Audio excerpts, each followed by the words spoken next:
Welcome to FMA Talk Live. I'm your host, Dr. Tim, and this is my wonderful co-host. You guys here. Welcome, everyone. All right, how are we all doing? So, I'm not gonna take too much time. We're gonna get into things real quick. Actually, I'm gonna move this out because that's not gonna work. As I promised, I would have several guests here today, and the first one, which I've been announcing already, was Master Rich Parsons from Flint, Michigan. How you doing, sir? I'm doing wonderful today. Thank you, guys. Great. And the other guest, so I kept this under the, as I said today, we had a little technical difficulty last week. So I did a test shot this morning, worked out well. I talked to this person about a week and a half ago. I invited him, wasn't sure if he was going to be able to make it because he's got another event going on. We're going to talk a little about that tonight. But I got a very good surprise phone call today. I was very pleased. And lo and behold, who's here? Datu Kelly Warden. Hi. Hey, Dr. Kelly. Yeah. So good to see you guys. It's really good. So Kelly is getting ready for his big camp this weekend. He was making knives and swords and camping trailers, getting all loaded up and all this other stuff. And there we go. He's got another blade there. Go figure. Kelly Warden having knives? No, he wouldn't have anything like that around him. Yeah, this was probably one of the more difficult ones I did. I did two of them, and I don't do matching sets. Okay. But it was for a Wing Chun master, and he was like, "Can you make me butterfly swords, only with a Klingon dagger look?" I was like, "Oh, okay." Challenge accepted. Yeah. Okay, so we got Eric, who's from Portland, Oregon, saying hello. Facebook user, unfortunately, Facebook is not liking us today, so we don't know who you are. So definitely let us know who you are. Eric says hello to Master Rich, and once again, Facebook user says good evening, guys. And says hello to Datu Kelly, and then we've got Rubber Chicken Salute. That's Kurt from Homer, Alaska. Yeah. I don't know why StreamYard and Facebook and all these others don't always play well together. So, although I still think it's probably the best format that I have access at the moment, I'm going to stick with it.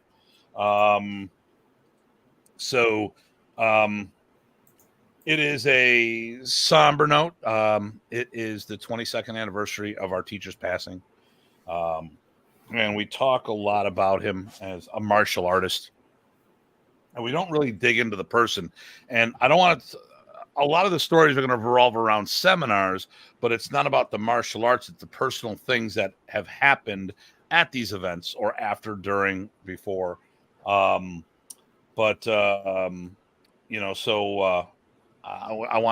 take a moment and, share this day. But before we get into that, so we know that we have your camp coming up, Datu, and if is registration still available for that event? Yeah, and I open it up for a 1 day for the local people here. But yeah, it's a 3-day, Friday, Saturday, Sunday type of gig. And of course, I just got a call from a police officer up in Edmonton. So he's like, I got off, I'll be down, and I got another guy, Sensei or Master Obata from Teenage Ninja Turtles, his senior guy in Europe, swordsman guy, great technician as far as Aikijitsu and things like that. So he's rolling in from Amsterdam. Oh, nice. That's pretty exciting. Bob Anderson, Kaji Kembo legend, of course, Belton Lubis, that's really cool. Not sure about Professor Trigg. He's, had a few challenges. He's getting probably in his 80s now. So, oh, geez. I didn't think he was that old. Oh, yeah. I mean, yeah, he's probably pretty close to what Guru Dan is, but you'd never know it. He's still very quick, very fast, and, but at the same time, he takes his, takes his time when he's moving around. He only moves fast when he has to, I guess. All right, and then if you need to get a contact with Datu Kelly on that, wardendefense.com. You can get the link there. There should be contact information there. So this weekend is the Water and Steel Camp. It's an annual event. And I hear nothing but good things about it. Is Paulo going this year? No, but the Buddha Brothers are coming in to Oh, film, great. and Bo Jackson's rolling in. Gosh, Steve Doyle's coming in from. He's one of the military guys that trained with me for years. Nice. Actually, Nice. Wounded Warriors paid his way up, Okay. airfare and workshop type of thing. Nice. Very good. I mean, it's just it's always good. Everybody's close friends, and But Paulo was pretty excited about it, so it would be nice to see him again. But hey, I'll take the Buddha Brothers too. Nothing wrong with that. All right, let me get caught up here. Then Knucklehead, otherwise known as my furry co-host, is he's getting in trouble, and I'm gonna have to deal with that from Mama Bear if I don't clean up the mess here. Oh, come on, stop it. Oh, I hate this when you got a 170-pound lap dog. But let me see here. So Mr. Wolf says hello from Ohio. We've got Tara Richardson saying hello from Maryland. Kurt, there we go. Looking forward to seeing you this weekend. Bill Anderson, greetings from Guam. And then Gary, hello from Florida. There we go, Hernandez. So I'm going to mute the mic while I deal with the nonsense that my furry children get me involved with. But PG Ty, why don't you take point on this for a little bit while I deal with the chaos? I'll pretend to try. Anyway, yeah, I missed you when you came on earlier, so welcome both of you guys. Enjoyed having you on last time, but actually both of you last time you were here. So yeah, since we're getting in on this, I was wondering, since you know the subject and it's all about Remy as a person, I imagine you probably had things coming into this that you would love to share with folks to get a feel for, your take on how Remy was as a person, right? And what that meant to you. So I'm sure you came to the table with that. So I'm just going to open the floor to either one of you. Maybe we'll start with Rich here, because he's the closest one to me on the screen. Got anything you want to throw out there that people should know about Remy as a man? Yeah. So he wanted people to have fun and wanted people to learn at his seminars. At one of his seminars, it was one of the bigger, number ones, wasn't the biggest, but it was, 55, 60 people in the Detroit area. And so people cluster up asking for help from people who usually know a little bit more. So I had a group of people around me. And this one young lady who'd never done any martial arts in the Filipino realm and had just started like a week before in the host school, said, "Hey, you're doing it differently than the instructor did it." And I said, "Stop. What did I do wrong?" And she was like, "What? No, what you're doing was working fine." I said, "But it's not what he wanted. So therefore, we might have a follow-on technique. We might have something else, right? So what did I miss?" Mm-hmm. And then it was a variation where you grab and you come over, you can either cup or you can do the center lock this way. Well, I was forcing it this way. He was doing the more grab and combat wise to drag him to the ground, which was the next move. So once we got everybody moving on the correct term, out of nowhere, Remy steps out of the crowd and goes, "That was very good of you." She now feels like she knows something. You have rank, but yet you told everybody to stop and listen to her. So now she feels good. That is important. So he wanted everybody from the top to the bottom, to the new, to the experienced, to feel, to understand, to be welcomed, and to enjoy. Sure. Datu, you want to jump on as well? Oh yeah. Well, I mean that's an easy one. That's everybody can do it, and everybody does. They go, "Oh my God, now you are teaching me."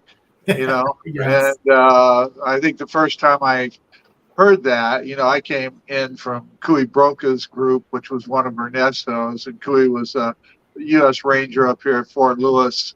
And, I wasn't necessarily a welcomed individual. And some of the Oregon group, they had their own unique bond, I guess. And, I'm bringing in Big Stick. And, because Cooey was all about, it was Shotokan Arnis, combat Arnis. And that's where Dieter came from, too, was Cooey Broca.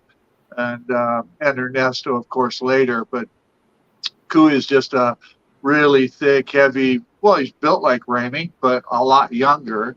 And, of course, Remy's like, "Oh, my God, you are teaching the old family system, and so I was getting out there just crashing and bashing. That's what I call it, And I appreciate that aspect of it, because when you have too much finesse, sometimes you don't necessarily have the crash and bash attitude.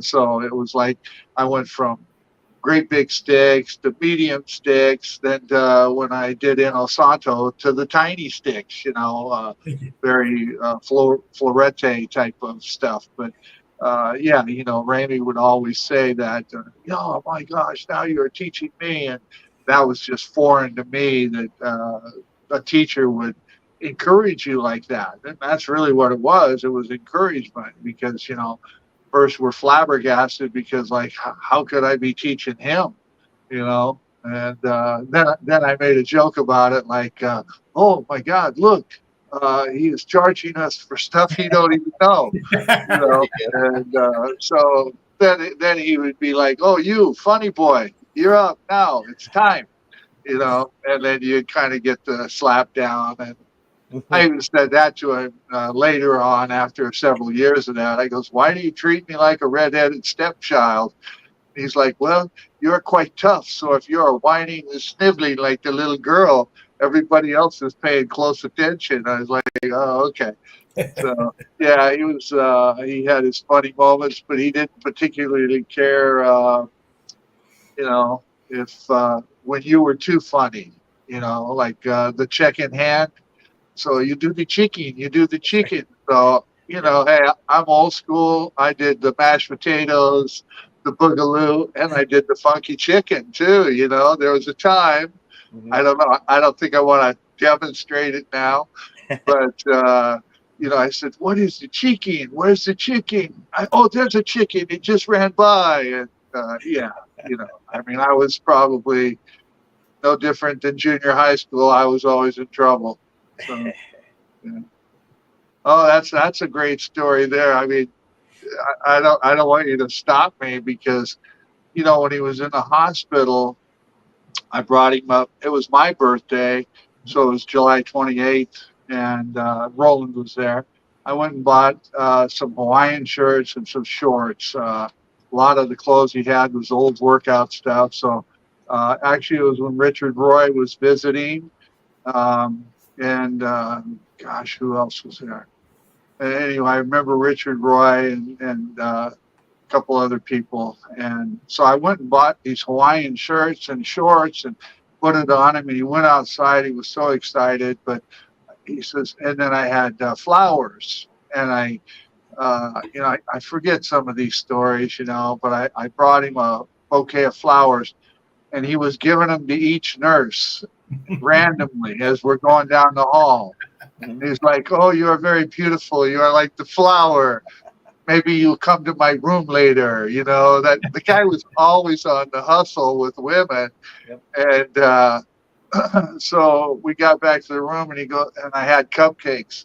He goes, oh gosh, it's your birthday, but you are doing all this. And I said, yeah, cool. Don't worry about it. He says, what else could we possibly do? I said, well, I got table dancers coming in later. And there was a kid named Pip, who the Filipino community, hired, I guess, or had them come to Remy to keep up with his Tagalog and help him like wash his feet and just different things, clean his glasses. Remy's glasses were always dirty, it seemed like. So Remy's like, oh no, if you do the table dancers, you will be in trouble. And I said, no, I was going to say you ordered the table dances.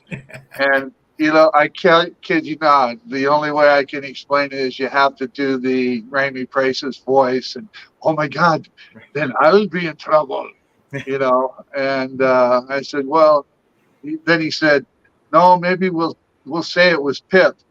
And Pip said, oh my God, he was serious as heck. He says, oh my God, if you do like that, they will deport me and I'll have to sleep in the Nipa hut with the pigs again, And so we got a pretty big chuckle out of that, the table dancers and, the whole idea. But it wasn't a bad idea. I think it would have been a nice, departing opportunity for Professor. So yeah, yeah. Anyway, sorry guys, didn't mean to No, good, steal good, good. the time, but yeah. Oh, I do have a class tonight, so probably 6:30. I'll be breaking away or something close to that. you're muted, Tim, or we can't hear you. And okay, and for those There we go. who are not everyone can stay the whole night, so we might have people rolling in and out. So because of other commitments and stuff, and of course the knucklehead is barking. But let's get caught up here. We've got from let me see. We got Chad Bailey says hello, gentlemen. Dean Franco says hello. Oh, Hey, nice. Dean. Renee says gentleman and tie, so he's giving me a break. Thanks, Renee. Frank says hello. Great. And good evening, gentlemen. Prefer blondes. Okay, whoever that is. Dean Franco.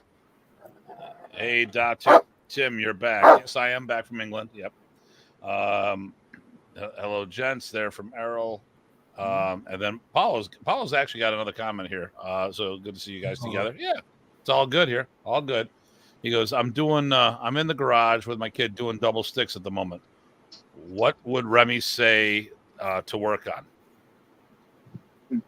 I would just say you could do that. It is all the same. I can't do my Remy anymore. It's my voice has changed too much, and it's been so long. I would, if Paulo's asking me, I would say work on the translation. Do the Sinwali, then translate it. I see a lot of people do Sinwalis, and it's banging sticks, but I rarely see them translate. So one of my favorite things to do at a seminar is to go, how many people know single Sinwali? And they start banging sticks. I goes, okay, translate it. I mean, there is so much inside of Professor Single Sinwali and Heaven Pattern and even Earth. That's a great story on the Earth. I just brought Remy up from Oregon. We were going to go to Canada. And I says, hey, do you want to see the new Paul Dutoit's VHS with Burton Richardson in it? He's like, oh, I'd like to see that. So it started out with Jurus. Well, if you look at the Jurus, it's the first 5 or 6 are reverse Sinwali with the retracting hand high as opposed to chambered underneath the opposing arm. And so the first 4 or 5 were Remy's translation to reverse Sinwali. And he says, oh, God damn it. They are doing my reverse Sinwali. I mean, it was interesting and enlightening, and I said, well, hey, wicked minds think alike. So, yes, I guess if that's how it must be, but God damn it, that is my reverse Sinwali translation. So yeah, Paulo's working on double stick, then translate it, because there's so much in there. I mean, it is, and then most importantly, since people discount karate, translate the Sinwali back to the structural integrity. Then once you integrated it from karate, now simulate why it's so relative to Silat. And that's an issue of range, distance, attachment, and positional control. So translate it, Paulo. I want to see the next video. There you go. I would have said start with the left. Which fits with the translations as well, because if people are fighting in a traditional format with right hand back, left hand forward, then that allows you to start with that left and go into those motions, as Datu Kelly was saying. So all right. So Simple Man says, greetings from Winston-Salem, North Carolina. And he says, this is going to be good. Kelly Warren is someone I dream about training under. And then Tuhan Jack Latour, has this current generation accomplished what he wanted for the art? If not, what would need to happen? So I'm just going to say that this show is about remembering the man. And I personally, I don't want to go down a certain that path. That being said, we don't back away from any questions. So Ty, would you like to chime in on that one? Well, I mean, people are still training it, so that's a good thing. And they're making it their own in their own different way, so that's a good thing. I would think more people need to get into it, and so we need to do our part to get that happening. So there's my little simple Yeah, I'll jump in on that one. I think that, even Kikoi Kanete, when I had my radio show, the On the Edge, I had Kikoi Kanete, and he was scheduled. It was down at House of Champions, and they were on the freeway because they were stuck in LA traffic. So I just did the show while they were driving down the freeway with Mark Parra.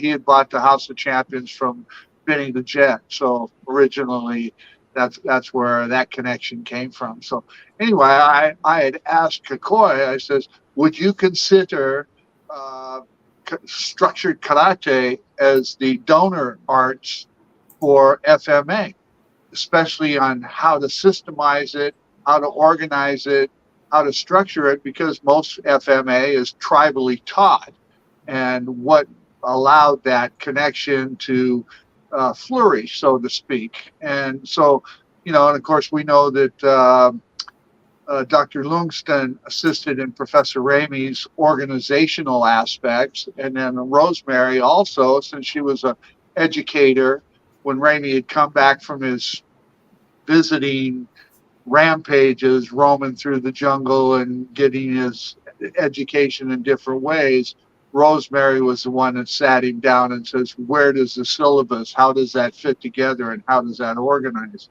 Well, that being said, Remy was probably the master of influence when it came to going into different schools, learning judo, learning aikido, learning karate, and then not stealing students, which is a common thing to do. You impress so many of the students that they leave their instructor.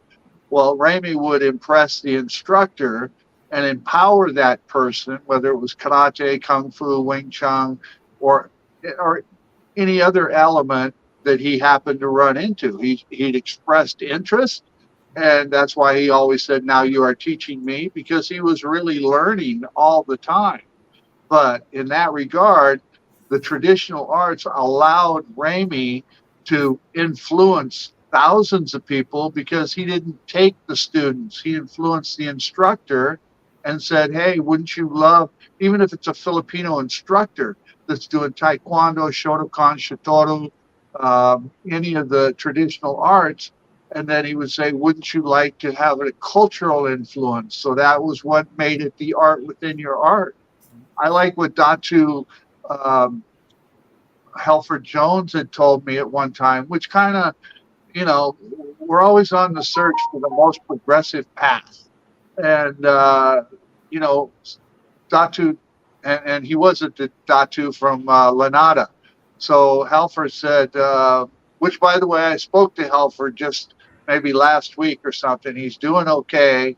He just realizes he's in his 80s and he's not as, up to date and current as he needs to be. So he's just kind of stepping out of the picture.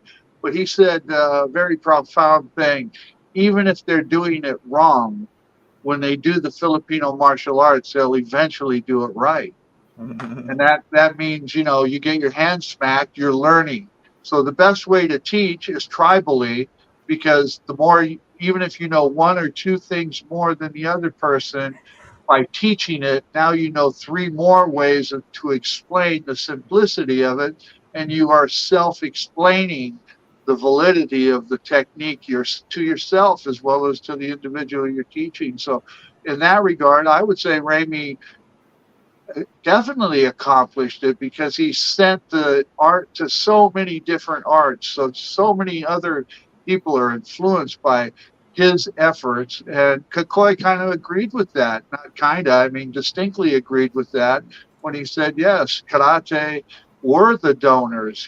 People were then interested in Filipino martial arts, and culturally they were able to add to it. And So, and in that regard, it allowed the Filipino masters to learn how to teach structurally as opposed to tribally. I don't know if any of that shit makes sense, but there you go. Okay. You guys there? We hear you, Kelly. Thank you. Okay. All All right. Oh, wait, I'm muted. My bad. I keep forgetting because the furry knucklehead. Oh, now he does it again. Don't worry Rich, about Rich, the dogs, man. It's all good. you have thoughts on that, Rich?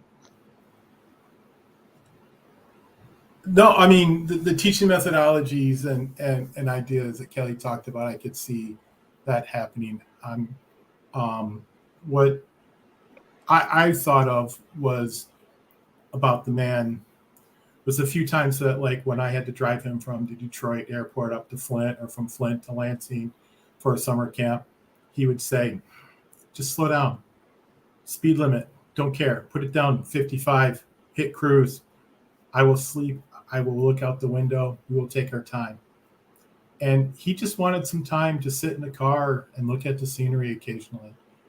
And so that was also important to know while I was growing up, that you didn't have to run everywhere. You could take your time getting there, right? So. Are you sure you didn't scare the crap out of him? Because you and I have driven through the streets of Detroit, revamping Days of Thunder without the Thunder Bender type thing. So you may have scared a little daylights out of him. I was driving with passengers in mind. Okay, all right. Oh my God, just kill me. So Jack, my only thing. Let's see. So, has the current generation accomplished what he wanted for the art? I think in many ways we have. I think the big thing we have to focus on is the future generations and not ourselves. And I think that's probably, if there's a bane about what we have or a problem with us, I'd say is not us, the four of us, just as a whole. I think sometimes people lose sight of what's going on. Kelly has developed some very good students to carry on his legacy. I know we push, and we've had very productive training events where will you be quiet? Oh my God, it's killing me. Our motto is we don't promote black belts, we produce them. And our focus is always on the next generation. But I would say, but you get with that anytime this is the first generation of Professor passing, so it's we've got a very, very hard road, and the first generation, the first 20 years of this has not been an easy one. But let me see here. Dana Abbott says hello. That's from Action Flex. I always get along great with him. I have another user. Great hearing about the man himself, not just his teaching. Thanks for sharing. There we go. Renee. Oh, okay. Gentlemen, and Tim. You see, now I knew he was going to go back to this. Renee Colclo is one of the Dog Brothers. It's always, hey, how you fine gentlemen and Tim doing? And of course, he didn't disappoint. Okay, so then Maria Aquino says, good evening from not California, from Canada. Chad Bailey, as a longtime student professor, how can we help teach each other? Oh, yeah. I'm sorry. My dyslexia. As a longtime student, the professor, how can we help each other? Jumping in. Who? Come on, Rich. What do you got? Come on, Rich. Yeah, you got this one. It's always keeping an open mind. So while you may not agree with 100% of someone else's structure, you can still look at the bits and pieces and look at things that you need to improve upon. If you need to improve upon it, probably your students need to improve upon it. So therefore, when I'm at other events and or somebody pops in a video, I'm not picking things apart to be detrimental to the person on the screen or the person on the floor. I'm picking things apart for what I can use or what I can improve upon, which is something that, as previously mentioned by 3 or 4 of the people here, Remy Presas did, right? So those are things that I took, and I think all of us, be it any of us black belts all the way up to the seniors, to those that had titles and so forth, if we all look at each other, we can see what somebody does good. We can see how they approach it. It could be the way they present it. It could be the way they structure it in the class or in the seminar format. And it could just be something as simple as their terminology and verbs that are used that connect with the right people. I think, if you don't mind me summarizing, maybe one way to look at that is appreciating the perspective. If you look at all of us who've trained a long time with Remy, and some longer than others, I'm probably the baby here. The amount of perspective that we all bring to the table when trying to understand what Remy gave us, which is a huge gift, only helps us all the more that we can appreciate all of that vast perspective, right? So whether you agree with it or not, it helps you deconstruct, or it helps you do the application, right? Or the translation of everything that he did. But sometimes you need that extra perspective to get the most out of that. So if we can, conscious effort to retain that ability to look at what everybody else is doing with the same material as a exercise in perspective, I think that would help a lot. Yeah. Well, from my perspective, both of you guys got key things that are essential in assisting and helping others grow. I open up my camp. This is the 43rd year of bringing in other instructors. Yes. And I just allow them to take the floor. What do you want us to do? What do you want me to teach? Teach whatever you want to teach, and then I try to link it together. I think that's one of the gifts that Remy gave, people that were with him long enough to absorb what is useful, cross over that JKD mindset. I've often said that modern Arnis is the JKD of the Philippines if you know how to embrace that freedom of expression. So I constantly allow my students to, I sent Belton to Piquita Tercia. I sent Belton to Balintawak. He asked me about this. He asked me, I said, do that. I sent students that couldn't attend my class at different times. I sent them to Jesse Glover. I said, hey, you need to see what Santo does. You need to do what Sonny Umpad does. It was just a blessing. When I interviewed Wally J on the Edge, and all these shows are on cassette somewhere, stuffed in storage. They need to be pulled out because there's great interviews with a lot of different people, from Sonny to Bustilio to Jesse to Remy to Wally J. But Wally said, out of everybody that I've shared with, he goes, only Remy and Bruce Lee could look at something and immediately add it into their methodology and connect their dots to where it was their system, it was their technique. As soon as he seen me teach, of course, Wally was there, so that's why I taught the way I did. He goes, oh man, your joint lock flow, it looks just like mine with the Remy influence. I goes, duh, I probably didn't say that, but that's what I was thinking. But, that's the key. How can we help others grow? Allow them the freedom to integrate from other arts. When I was so excited about Sonny's center line double stick, and and the fulcrums and the releases and stuff like that. And he goes, well, you already know that. I said, I do. He goes, well, you're not left-handed, but you see, it's just like this. And oh yeah, of course. And Sonny also trained with Ancien Bacan and had the Balintawak in his original format. So there was a correlation in there, along with the Wing Chun. When he moved into Oakland, California, the people he bumped into were original Oakland JKD guys. And Sonny didn't like pronouncing English. He had a hard time with that because he had his jaw broken 7 times. So he only talked out one side of his mouth. He was missing a few teeth. He was very self-conscious about that.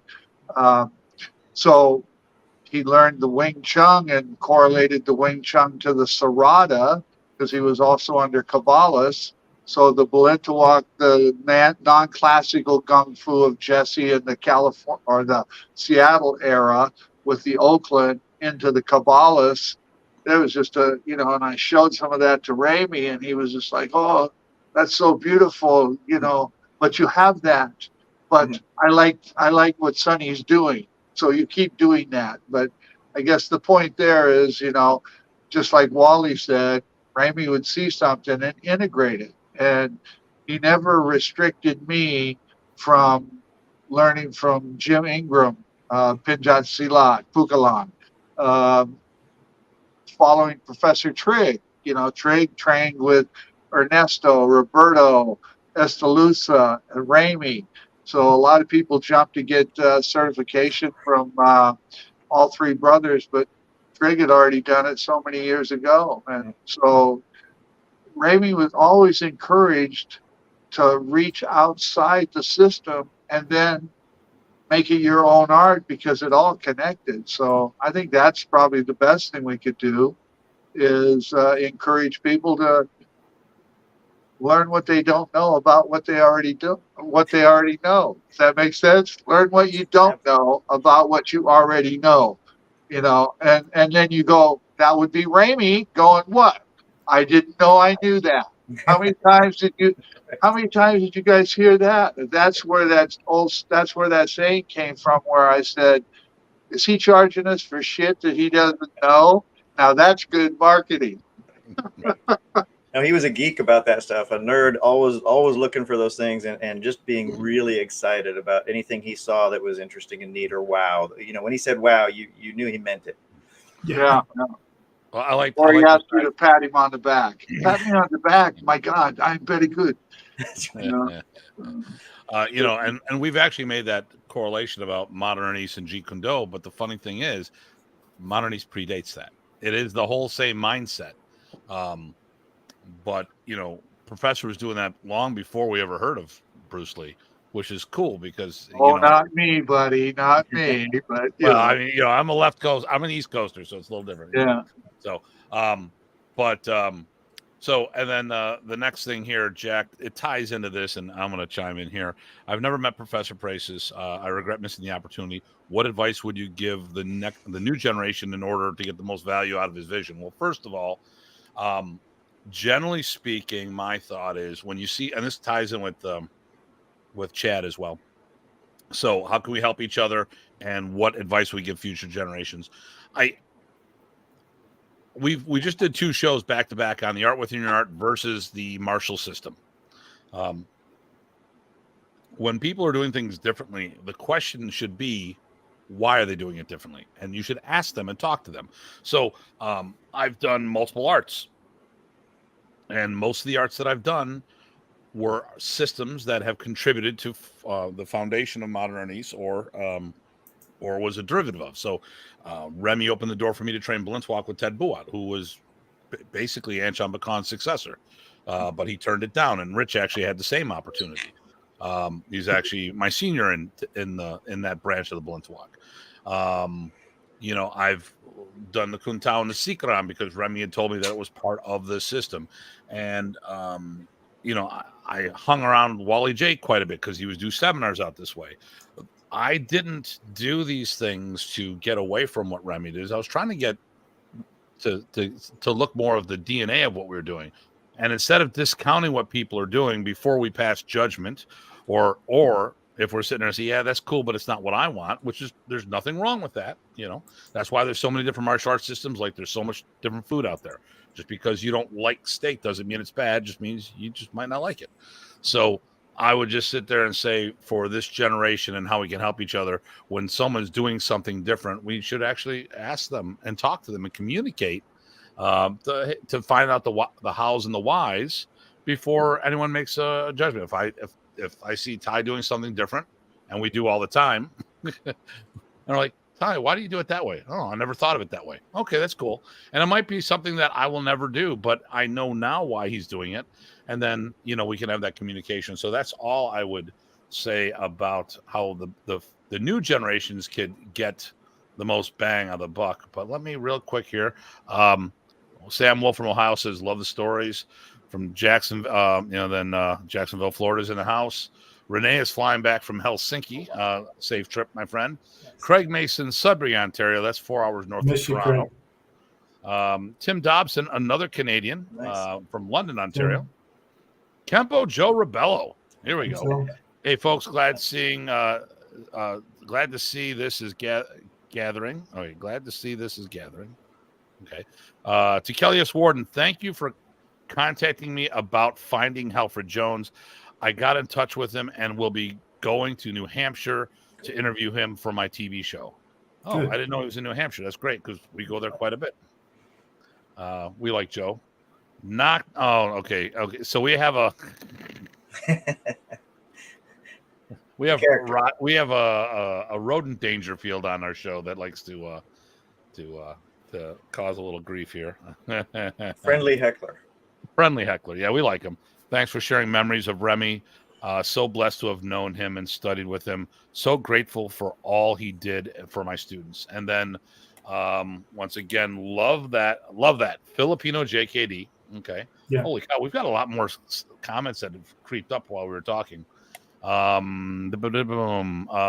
always sent my students to cross train with one requirement. Please come back and teach me the cool stuff you learned. That's cool. That's cool. Rebello. By the way, Kelly, love your staff form. Your interview with is the interview with Remy still available? Put them online! ! Is that still available? I know you sent me a copy. Or at least one. I don't know how many interviews you did of Remy, but I know you did one at a Big 3 at Marlino's, and you sent me a copy of that one. Sure. No, everything is on cassette and that type of thing. I'm not a techie guy, and I get, I'm in the shop now making knives. There you go. And for those who are not Gen Xers and not baby boomers, a cassette is a piece of tape that goes around in a little box, and you put it in, and that's when we weren't allowed to. We had to drink water off the hose. Don't hit reverse. And then it was the sequel to 8 tracks. So I'm just, not everyone may understand that. Sure. Well, on that note, there were several interviews that I did with him, and Cool. and with Roland as well. Nice. The one at the care facility was really cool. It was the same weekend that I bought the Hawaiian shirt, and the shorts, and we took him into the lunchroom. And I had one of my students there that was doing acupressure and massage to Professor, and he was pretty frisky that day. Like I said, he was passing out flowers to the women, the nurses. A couple of them were kind of cute. I felt like giving them flowers myself, but we don't have to go there. But anyway, we're in the lunchroom, and there was probably close to 100 senior citizens in there. Now I'm a senior citizen, so I'm not going to bag on that. But, so I kind of clanged the glass, and I goes, excuse me, can I have your attention? And I said, do you guys realize who's in the room here? I says, there's 2 people that are just amazing. I says, that man right there, I said, that's Roland Dantes. He's Mr. Philippines 7 times, 4th runner-up in Mr. Universe. I said, a movie star. I says, but what makes him so special is the man sitting next to him. I said, that's Professor Remy Presas. He spread the art worldwide, and I'm going to give you a demonstration. So we did some Sinwali, some Brada, a little bit of joint manipulation and things like that. And I did an empty hand Anyo, and, I said it can be expressed. I guess this kind of goes back to how can we integrate modern Arnis? How can other systems benefit from the values or the essence of modern Arnis? It's not specifically the modern Arnis itself. It's how you learn or how you understand how to express style variations. To me, a style is based on what that style or that instructor's intent is. You see Wing Chun and its directness on a center line. You see Silat, its directness off center line. So you can see the correlation between Silat and Wing Chun, whereas the Silat provides body changing, body shifting, low base disruption.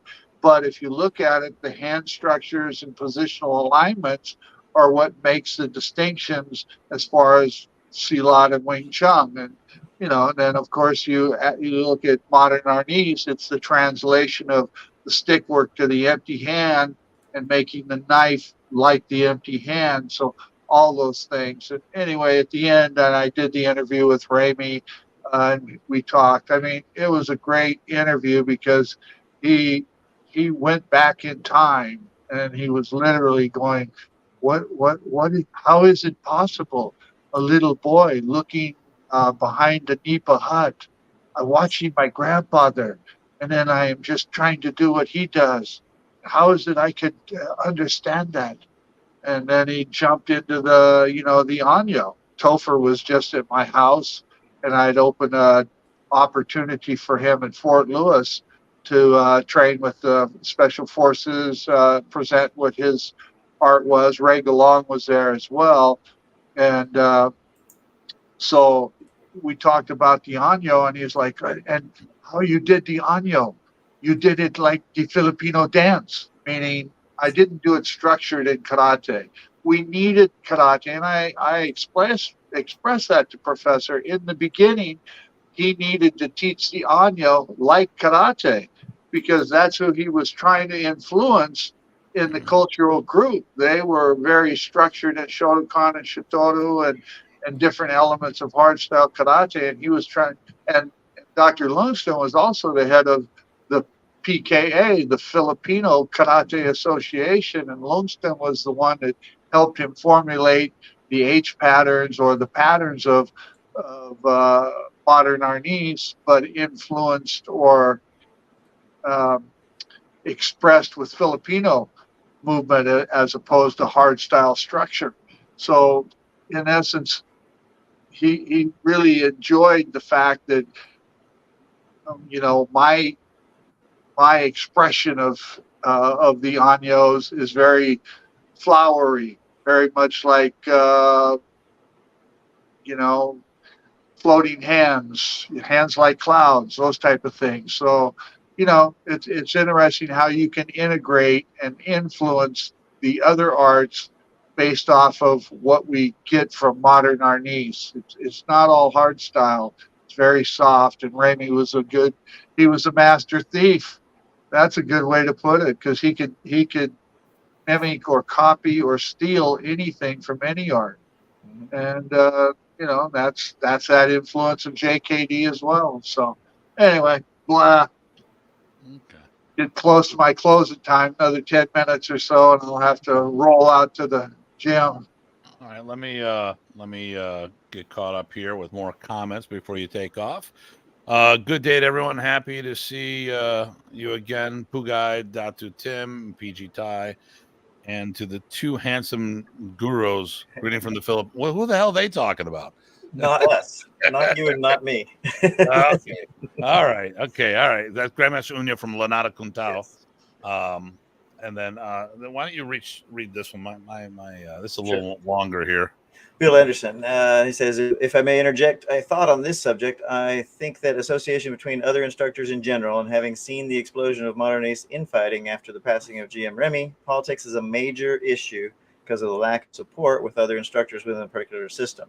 It has been raising its ugly head a lot since the passing of older generation masters.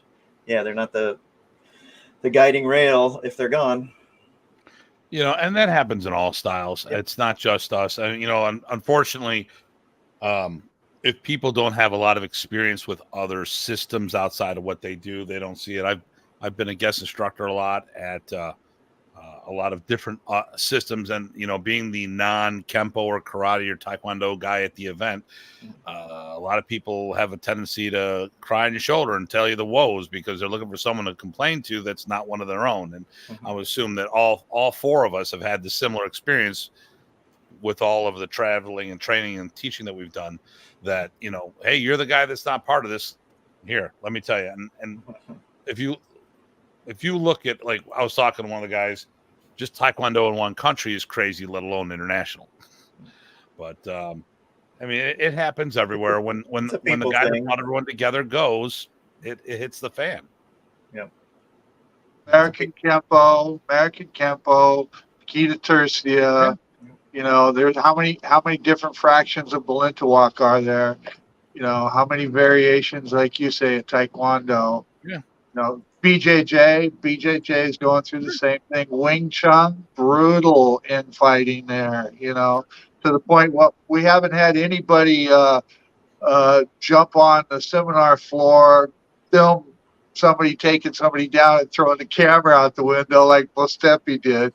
Yeah, You no, we know, don't have that in what we do. So, you know, but you know, I mean, it's in anything, you know, uh, yeah, you can't get away from it. Jeez, I got outlaw biker gangs, you know, same thing. It's everybody that's got their influences and their opinions about stuff will drag their own personal issues into it, including myself. Hey, you know, I'm 71 now, but boy, when I was in my 40s and 50s, boy, you know, you could just be on the other side of the street. That's enough to make a difference in, you know, I think I wrote it in the Rare American Art of Baikiru Kwangun Jitsu. Yeah, I made that name up, a couple pints of tequila, really about 2 o'clock in the morning, and I had an article I needed to finish. So what am I going to call this? But Rare American Art of Baikiru Kwangun Jitsu makes sense because everything is thrown in there. It's a hodgepodge. Isn't life about how you build and integrate based off your life's experiences? That's what made Remy so different, as he had so many life experiences. I got a couple stories here before I close. Okay. You know, how many people heard about the you know, the elevator robbery, Remy wearing a diamond ring, you know, he had a diamond ring in, and the guy steps in, he goes, give me your ring, you know, sticks a knife in his pocket, in his ribs. And Remy's like, oh my God, reverse the knife, took the guy's wallet and kicked him out of the elevator. I thought that was a reasonable end result. He goes, I buy people drinks then, you know, but you know, I imagine the guy was probably humiliated and didn't want to do a part of it. Let's see what else. Gosh, let's see. Uh, Madison Square Garden. That's a good one with Roland Dantes. You know, we know that Ramey had issues with Leo Gahe, with Narafil.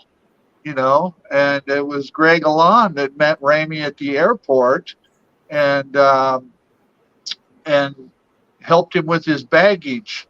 And somebody who was helping Greg grabbed his personal baggage and ran to the bathroom. And then said to Greg, who was using Paul, he didn't use his name Greg, he used his name Paul, and said, Paul, where is my baggage? I think it's in the bathroom.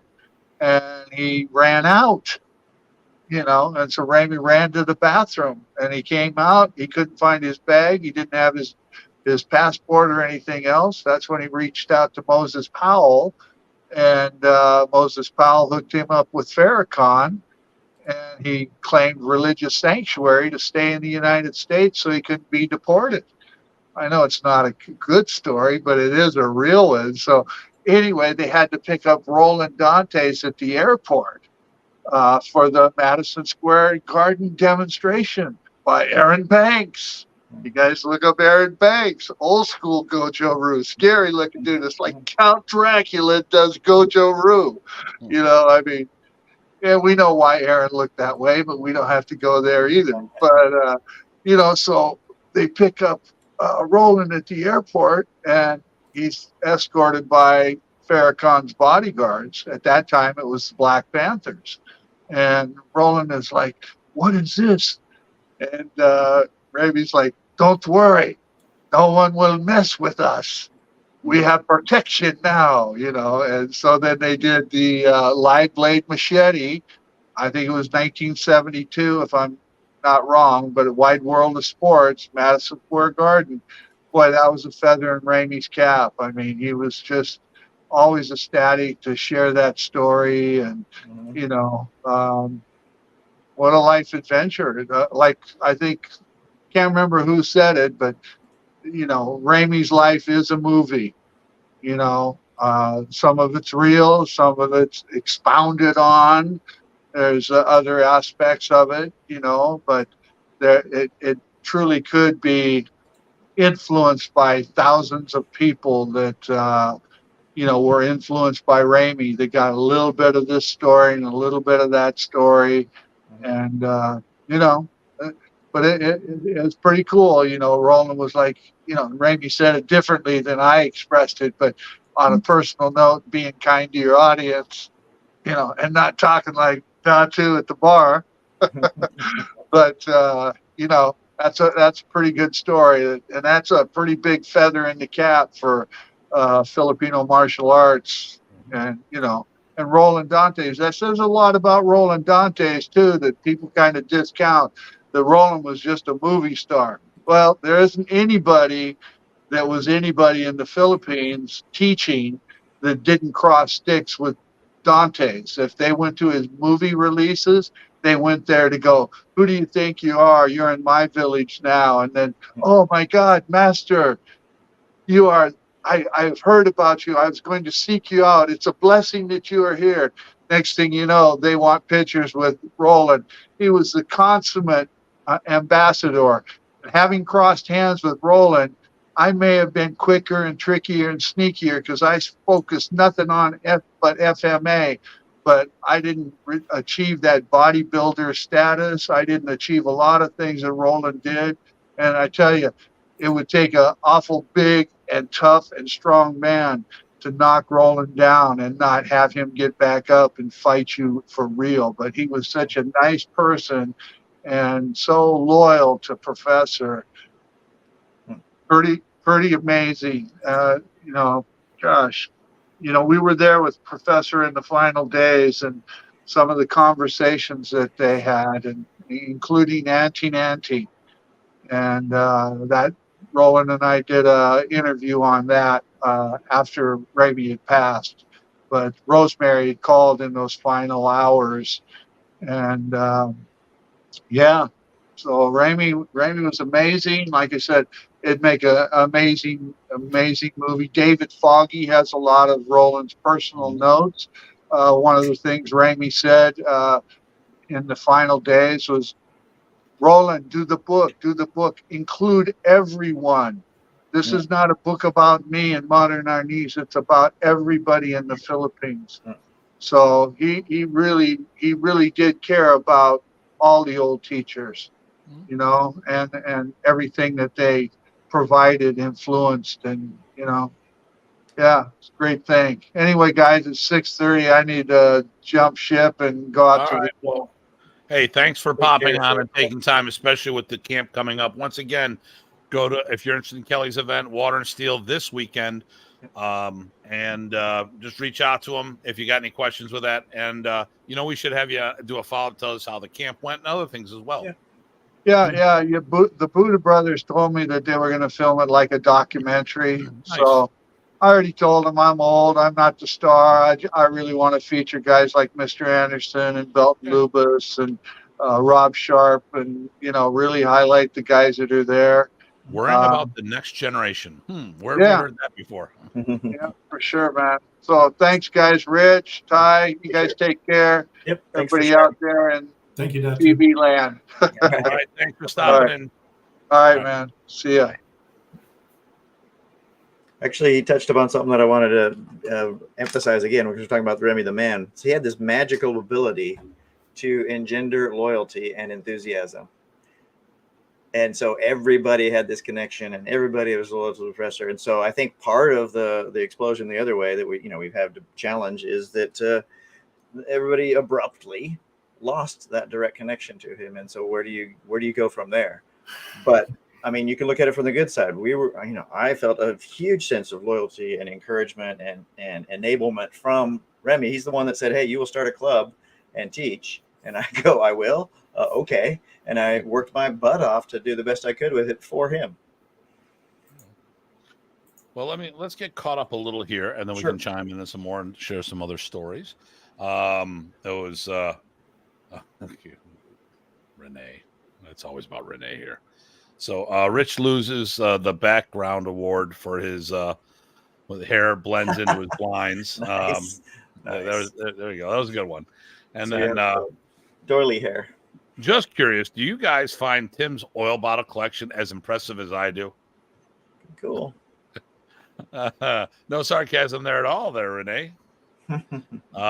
You might spin me right round like a record player. Okay, yeah. Okay. Oh, and also Ty, that tan's looking great. I don't know what he's talking about. That's the problem. Exactly. Yes.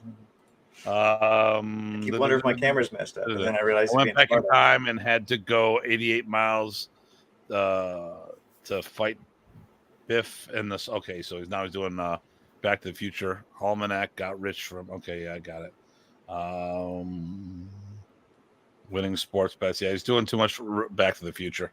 All right. Robert Guida says hello. Hey, Rob. Someone does need to make a movie about Professor. Yeah. Cool. Take care, Dr. Kelly, and then good evening, gentlemen. Whoever that is. Okay. So no, it's a shame that Kelly had to spit those out real fast. There's definitely those stories are a little bigger, and and it would have been nicer to get involved with that a little more. I do know some of them myself, but I think it would have been good just to well, even a taste, right, gives people a little bit of a connection, understand. Again, since this is about Remy the man, I mean, anything that shows the personality or how that a personality affected us, I think is still illustrative. But yeah, it sounds like I'd like to hear a lot more of his stories for sure. Yeah. One of the ones that he just shared, I remember Remy told me personally while we were off of we were somewhere else. It was pretty funny to hear it. The same exact story. About the elevator. Yep. Yeah, a little different twist. Yep. I think the one I got was he said, I didn't hear about the ring. It was like guy pulled out, he pulls a knife out and says, "Give me your wallet." Yep. And Remy took the knife and said, "Oh, give me yours." Yep. And then when the elevator door opened up, Remy had the knife, he had the wallet, the guy ran out of there, and then there was a cop sitting there, or a security guard, and Remy's like, Right. So, which it makes perfect sense that it could have been Remy. Yep. So, which direction to go in? Which direction? Well, I know Remy was a very giving person. I want to share two stories. They both involve Germany. So the first time I went to Germany, I was hemming and hawing, and I was younger. I have my international, I've been doing international for a long time, going to Canada. But for us, it's, in proximity. A New Yorker going to Canada is like going from state to state. Same thing with the Canadians. From them to come down here, it's like going from province to province. It's not much of a difference, except since September 11th. Prior to September 11th, so there was an amusement park called Crystal Beach. There would be a bus from the plaza where we go to the Applebee's. You just hop on the bus that would take it up there. No ID, no nothing. Take you across an international border. I was a kid by myself. Mm-hmm. Like there'd been a whole bunch of kids that went up there by themselves without their parents. They didn't bat an eye. The things that happened back then would never happen today. So as a young child, I've been going across the Canadian border, but I never went overseas. So I'm hemming and hawing, and finally, my passport comes in, and I got it the day before the first time I hosted Remy on my own. I go, "Hey, Remy, man, my passport just came in. I already planned on going to Germany, but I just didn't know how I was going to pull it together because it was the camp he was doing for Gabrielle." I said, "All right." So then he pulls money out of his wallet, hands it to me. "You're going to Germany." Oh, okay. So I bought my ticket, and I insisted on paying him back. There was no way. It was not a donation. It was not a gift. It was a loan, and I paid him back. I just, I went there because I wanted to support what he was doing. The only downside is when I got there to help out with the camp, then the camp host charged me, but that's another story. Mm-hmm. But on the second trip, traveling. We let me see. It was Jason and Arnold and myself. We went to Denmark, Sweden, Germany, and then to Philadelphia. That was this big thing we were doing, and tickets got left behind in Sweden. And back then, you had to buy new tickets if you lost your tickets. Right. And they knew it was my seat. They knew everything, but they made me pay. It took me a year to get my money back on that.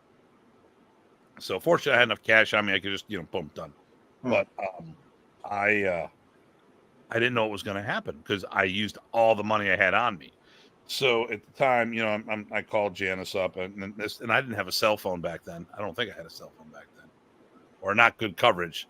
Finally, there's a bank that I could, a common bank I could get into, but Remy was offering to give me money. Here, sell the books, take the money, fly yourself home. I will give you money. I mean, he always had like 10K on him at any given moment. So, but he's like, he's reaching deep. He wanted to help me out. I'm like, and I worked it all. It was all. It threw my trip off. It didn't. The last leg, it's like, or the last part of the European portion of that. I'm like, okay. But here's a guy, didn't think twice. Cash was not a problem, and not and who knows how much he actually had with him. I mean, he may have been strapped himself, but he didn't think twice about helping somebody. He just did. And I constantly saw that time and time again.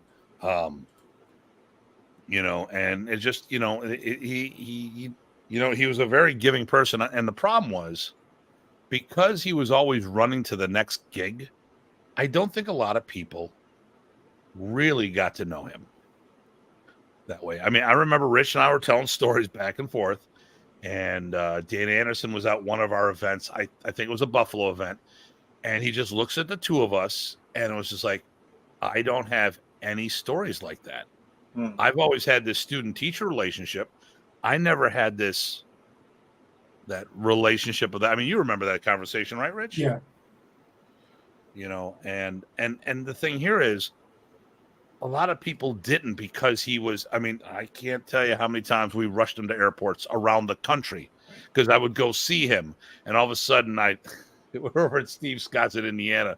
So I go, okay, we're picking Remy up. Hey, you got the call? Okay, this will be good. So I walked up. I'm like, Remy, what are you doing here in Buffalo?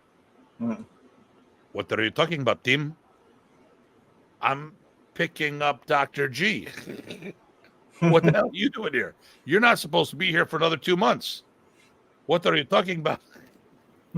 Oh, what the fuck? Oh, my God. Tim, what is going on? Then Steve Scott walks up. What? Tim. Like, what, Professor? But I mean, but and we would joke like that. But the thing here is, when he was running from one thing to another, how much time would he spend with people? I mean, I was fortunate when he first came to Buffalo. He had a girlfriend here. He'd be 2-3 weeks in here easily. So that's how I got to know him. If it wasn't for that, I would have probably been like everybody else. I mean, listen, you see him more, you get more interaction. Mm-hmm. So, I mean, I was traveling a lot to see him, but nonetheless, I had that nice booster shot at the very beginning because of how long he'd stay in Buffalo. You got any stories like that, Rich, where you helped the brother out? Can't remember if it was winter 88, late 88 or early 89, but we did a seminar in Flint. And he said he was going to go to Sweden, and he wanted to take me. And I said, I don't have the money or a passport. And he says, oh, we will drive or fly to Chicago and we'll get you one and we'll leave on Monday after we get your passport. And I went, can't afford this, figuring that just the money alone would stop the conversation. And he's like, no, we've got this. Meaning he had this, right? And then I said, well, I actually have a test Monday for my one of my engineering classes, and then I have another one on Wednesday. He just happened to catch us, in a test cycle. And so he was like, oh, well, then you stay in school. I will ask to work with others. So, He was pretty supportive about that, by the way, school and education and whatnot. oh yeah. That's where he told me to definitely stay in school, to not mess that up, and to prioritize that. He didn't have a problem with that either. He was always tickled about me in grad school and all that stuff, and wanted to make sure that I finished, which I did. So, very supportive. Very much so. Yeah. And another one of his heartwarming things, and no disrespect to others who used or had been called this, but he said, if you travel with me, you'd be your protege. Now, to me, that meant I carried his bags. I went and got his coffee. Mm-hmm. If he needed a paper, I got it for him, right? If he needed an introduction, I said, and this is Grandmaster Remy Presas. And that was my job, right? I didn't take it as anything more than that because it hadn't been discussed in any way beyond that. So no disrespect to anybody else who'd had that conversations or whatever, but he did use that term, and I was privileged by it. I felt positive by it, that he was looking as another thing of warmth to him to look after you, right? Because it was also, he also that, like Burt Ward, he was the protege, so he had to,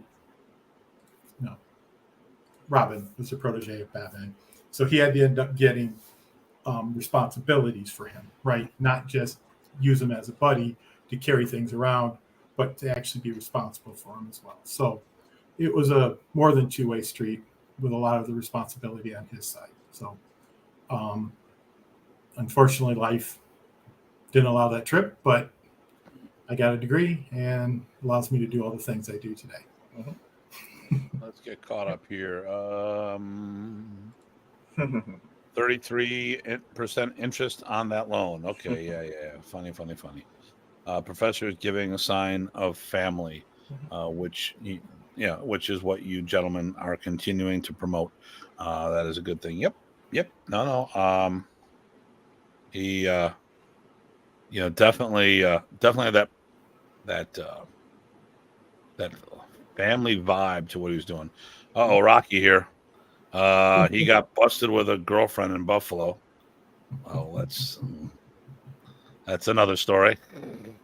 George Harris says hello. Hey, George. and Wizza. Who were Remy's top two students? Discussion for another. And then Chris answers in the very next post. Datu and Ty. Well, let me tell you this. You had the first American Datu on, who had left earlier, and you had the last Datu, sort of like the last Airbender, but with better hair, because I don't have that arrow thing going on there, which they're rebooting again for some reason, or something. I don't know. Well, the funny thing too is we talked about before, the top student. When you were talking to him and he was working with you, you felt like his top student. Yeah. And that was great. So I actually think that's worth mentioning. We're all his top students. We're all his successors. We talk about that all the time. Anyone who picks up a stick is helping out, and if we're talking about from an actual technical point of view, stuff like that, it all depends on the era. Because, different eras. Bruce Chutnick was one, if you want to talk about the most known students, plural, in the States, you would say you'd have to start off with Bruce Chutnick. He was like one of the guys, one of the first guys. A celebrity black belt, you would go with Dean Stockwell. You could talk about different people. Like my instructor, John Bryant, was a name at the time. Rocky was one of the guys at the time. Sifu Lowry was one of the guys at the time. Obviously, as the last Datu, I was one of the guys. You can say the Mott's. You could say a whole bunch of people. He was around for so long and had so many people spread all over the place that you could also have to ask top in what, right? Yeah, that's it. I mean, or when what, and all of that. The last two shows that we've done, we've talked about the art and how it's delivered. Now, some people focused on, say, just tappy tappy. Mhm. There's definitely people who are better versed, more diversity in tappy than myself. That doesn't mean that they're necessarily better than me. Doesn't mean that they're better than anyone else. They're just more versed on that specific topic. Um, tappy is just one aspect. I know some people that are they do mad skills when it does Sinwali's, Mhm. but it doesn't translate to anything else. You know, these are some of the best guys at Sinwali's. Well, how are they at their disarms and fighting? Oh no, they're not, but they're great at Sinwali's. Well, you had other people too, did they have a bazillion students, or did they write a lot of resources, or do a lot of resources, or did they, all of the getting the word out on video? I mean, there's, all Yeah, sorts of, did they host a lot? There's a lot of famous people that hosted them a lot.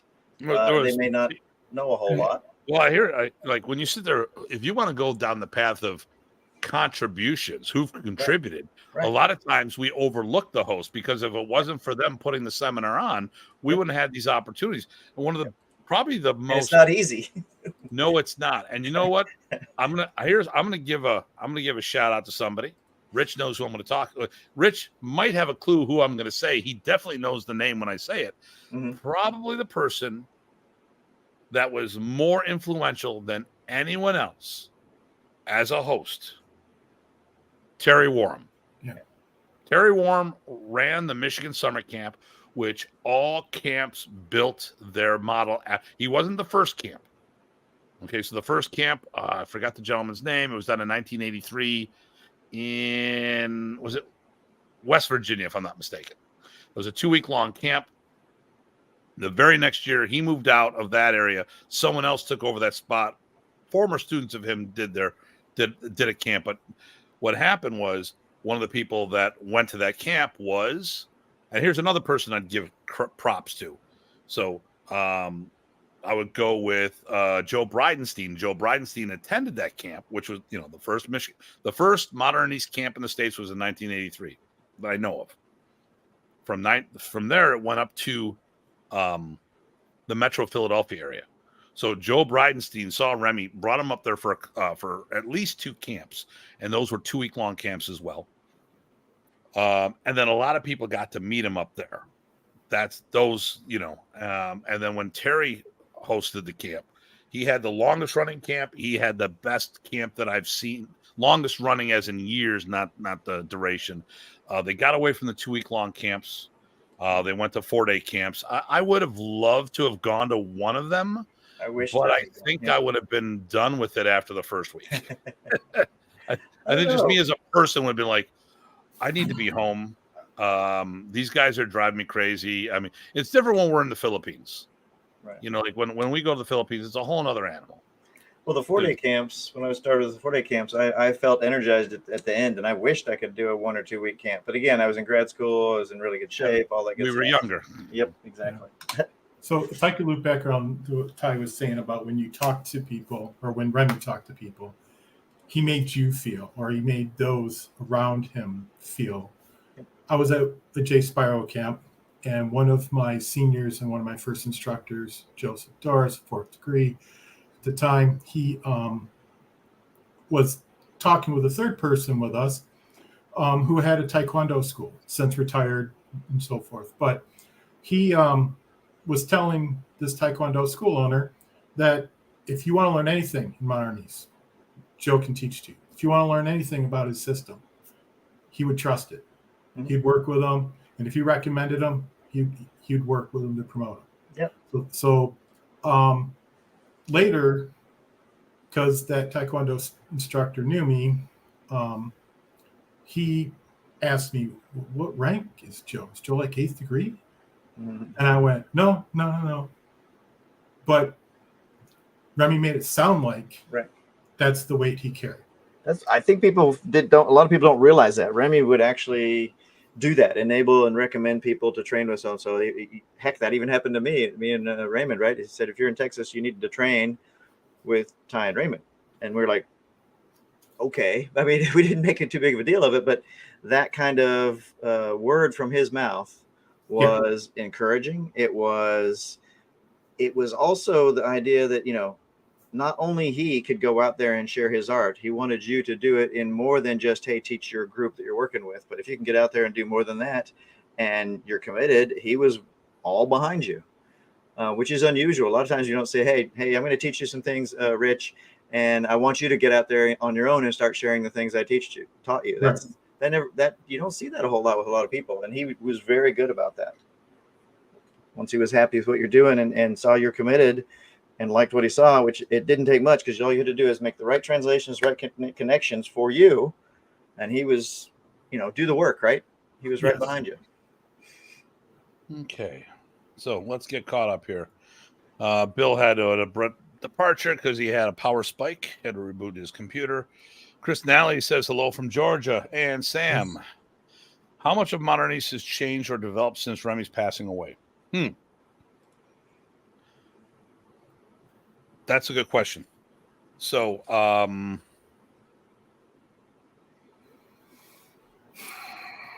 okay. So, how do I say this? We had a really good show last week. I want to have a really good show this week. But as we discussed, here's the problem. Over 95% of the people practicing Remy's art in North America did it as the art within your art, which means they only practiced part of modern Ernest. We went through the whole system last week. So you have a lot of people out there who are teaching modern Ernest, are teaching an incomplete system. They're teaching just a certain aspect of Remy's art because they didn't learn the punching, the kicking, the locking, the throwing, the forms, the whole thing.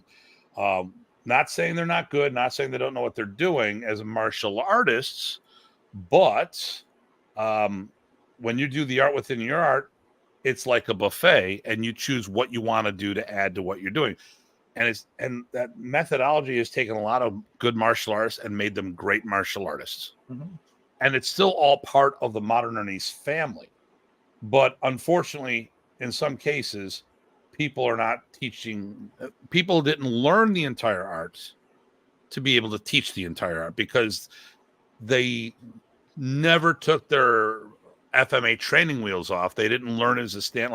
Like as an example, if we talk about, okay, let's go. I was talking to somebody from the Detroit area, and they're like, hey, you've got all this stuff down there. Remy didn't teach this. I go, what do you mean? They go, you got spear hands, you got jab, crosses, hooks, uppercuts, you got this, that, and the other thing. I'm like, haven't you looked at Remy's forms? What? I go, we do. My arm is so jacked up at the moment. In the seventh form, there's a spear hand. Now, it's not done to spike somebody with the spear.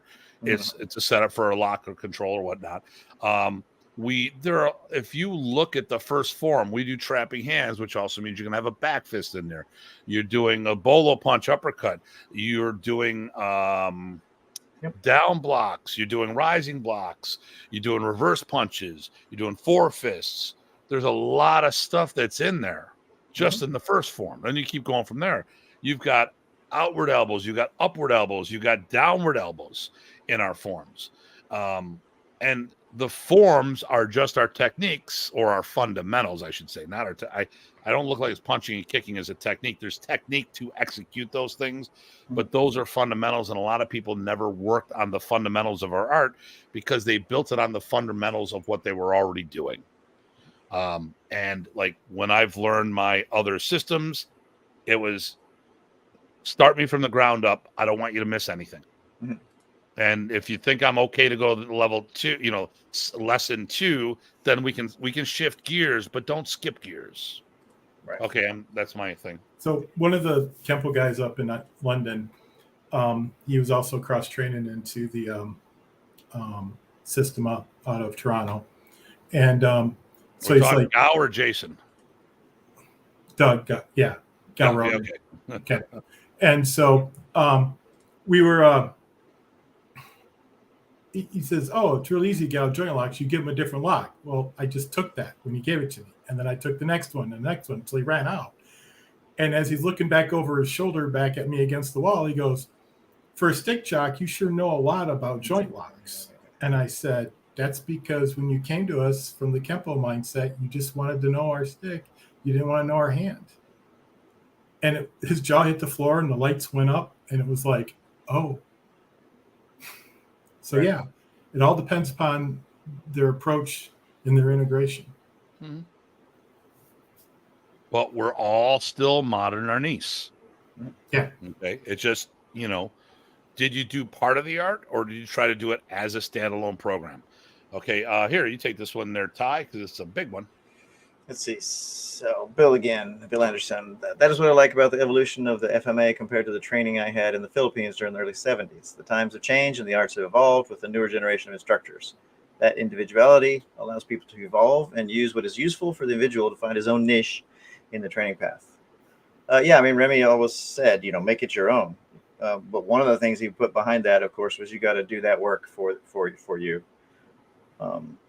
And so, people did. And so I think the evolution that we have has gone a lot of different ways. And so everybody's different preferences and depths and, touchstones are within that spectrum somewhere. There's something for everybody in that picture. And that evolution has grown and spread far and wide like a virus.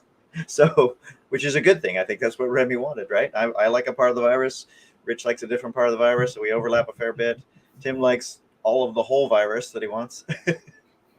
And we're greedy about it. And so that's good. That's one of the reasons I like to train with lots of different people, even if they do something different. I want to understand why and how, and then I can learn from that.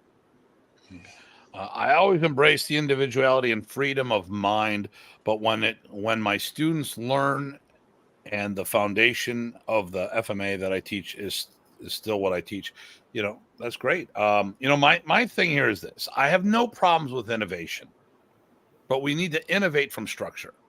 So first we need to learn that structure, and then we go from there. And I didn't want to turn it into this. This is not what the show is about. The show is about Remy. And I think we've said a lot. I mean, we've had some good stories, some stories are just not meant for public consumption. Listen, I have not. I've seen all the sides of Remy. He's not a saint. I'm not, and we're not trying to make him out. He was just a human being. He had his good days. He had his bad days. He made good decisions. He made bad decisions.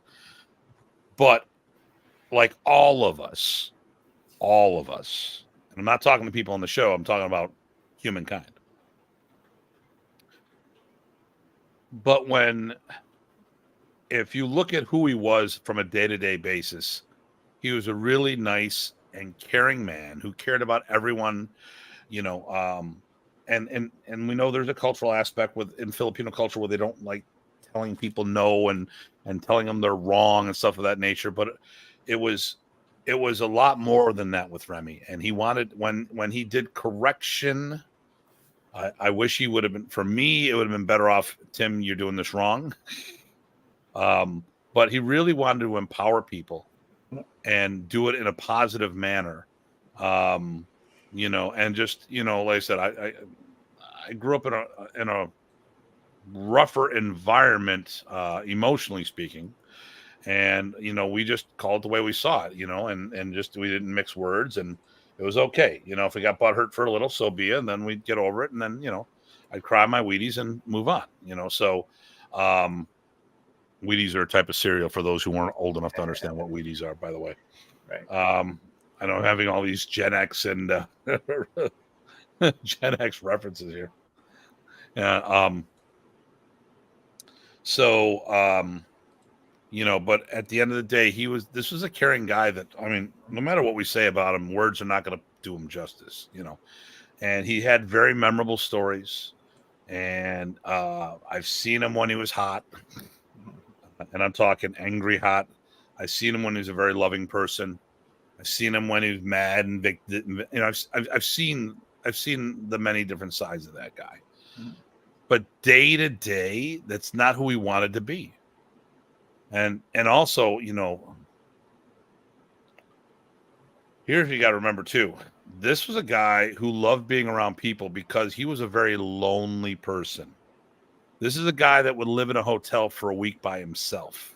He would cook. He had this little cooking pan and a candle so he could cook in his own and whatever hotel he was in. Usually it was the Red Roof Inn. because they're fairly inexpensive. Mhm.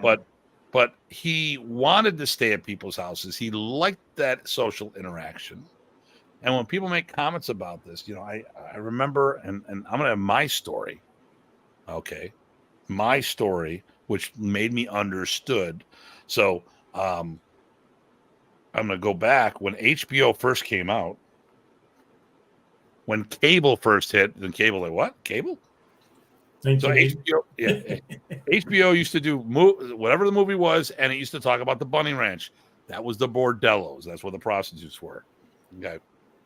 And they would do these things saying, hey, some of these people, some of the clients just want to be held. And I'm like, yeah, I know what they want to be held. I was a young kid, like whatever. I did.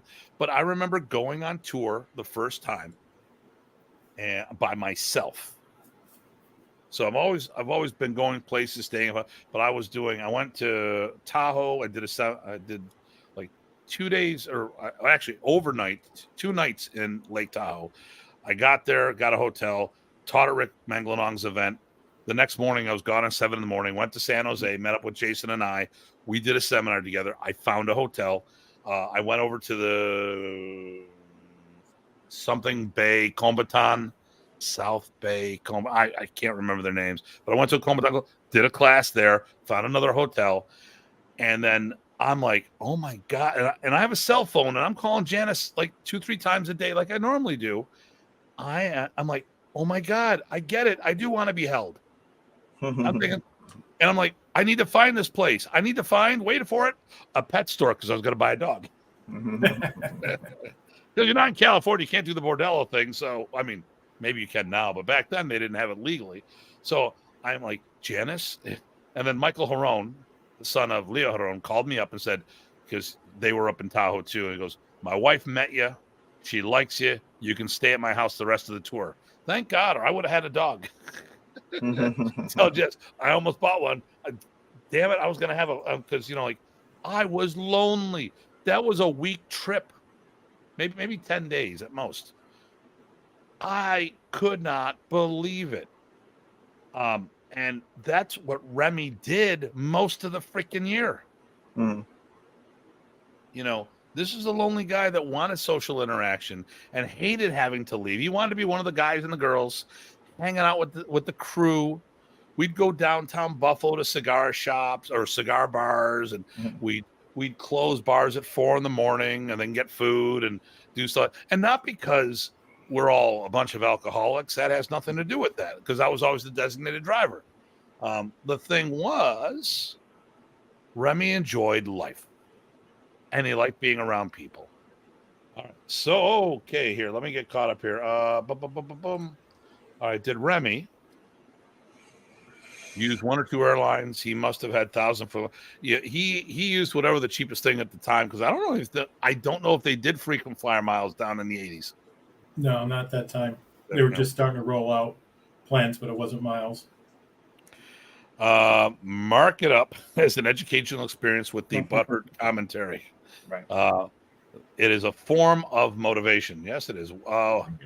I want to hear about the stories that aren't for public consumption. I got one that's not too bad. And then, hold on. And then Talis says hello from Brazil. Brazil in the house.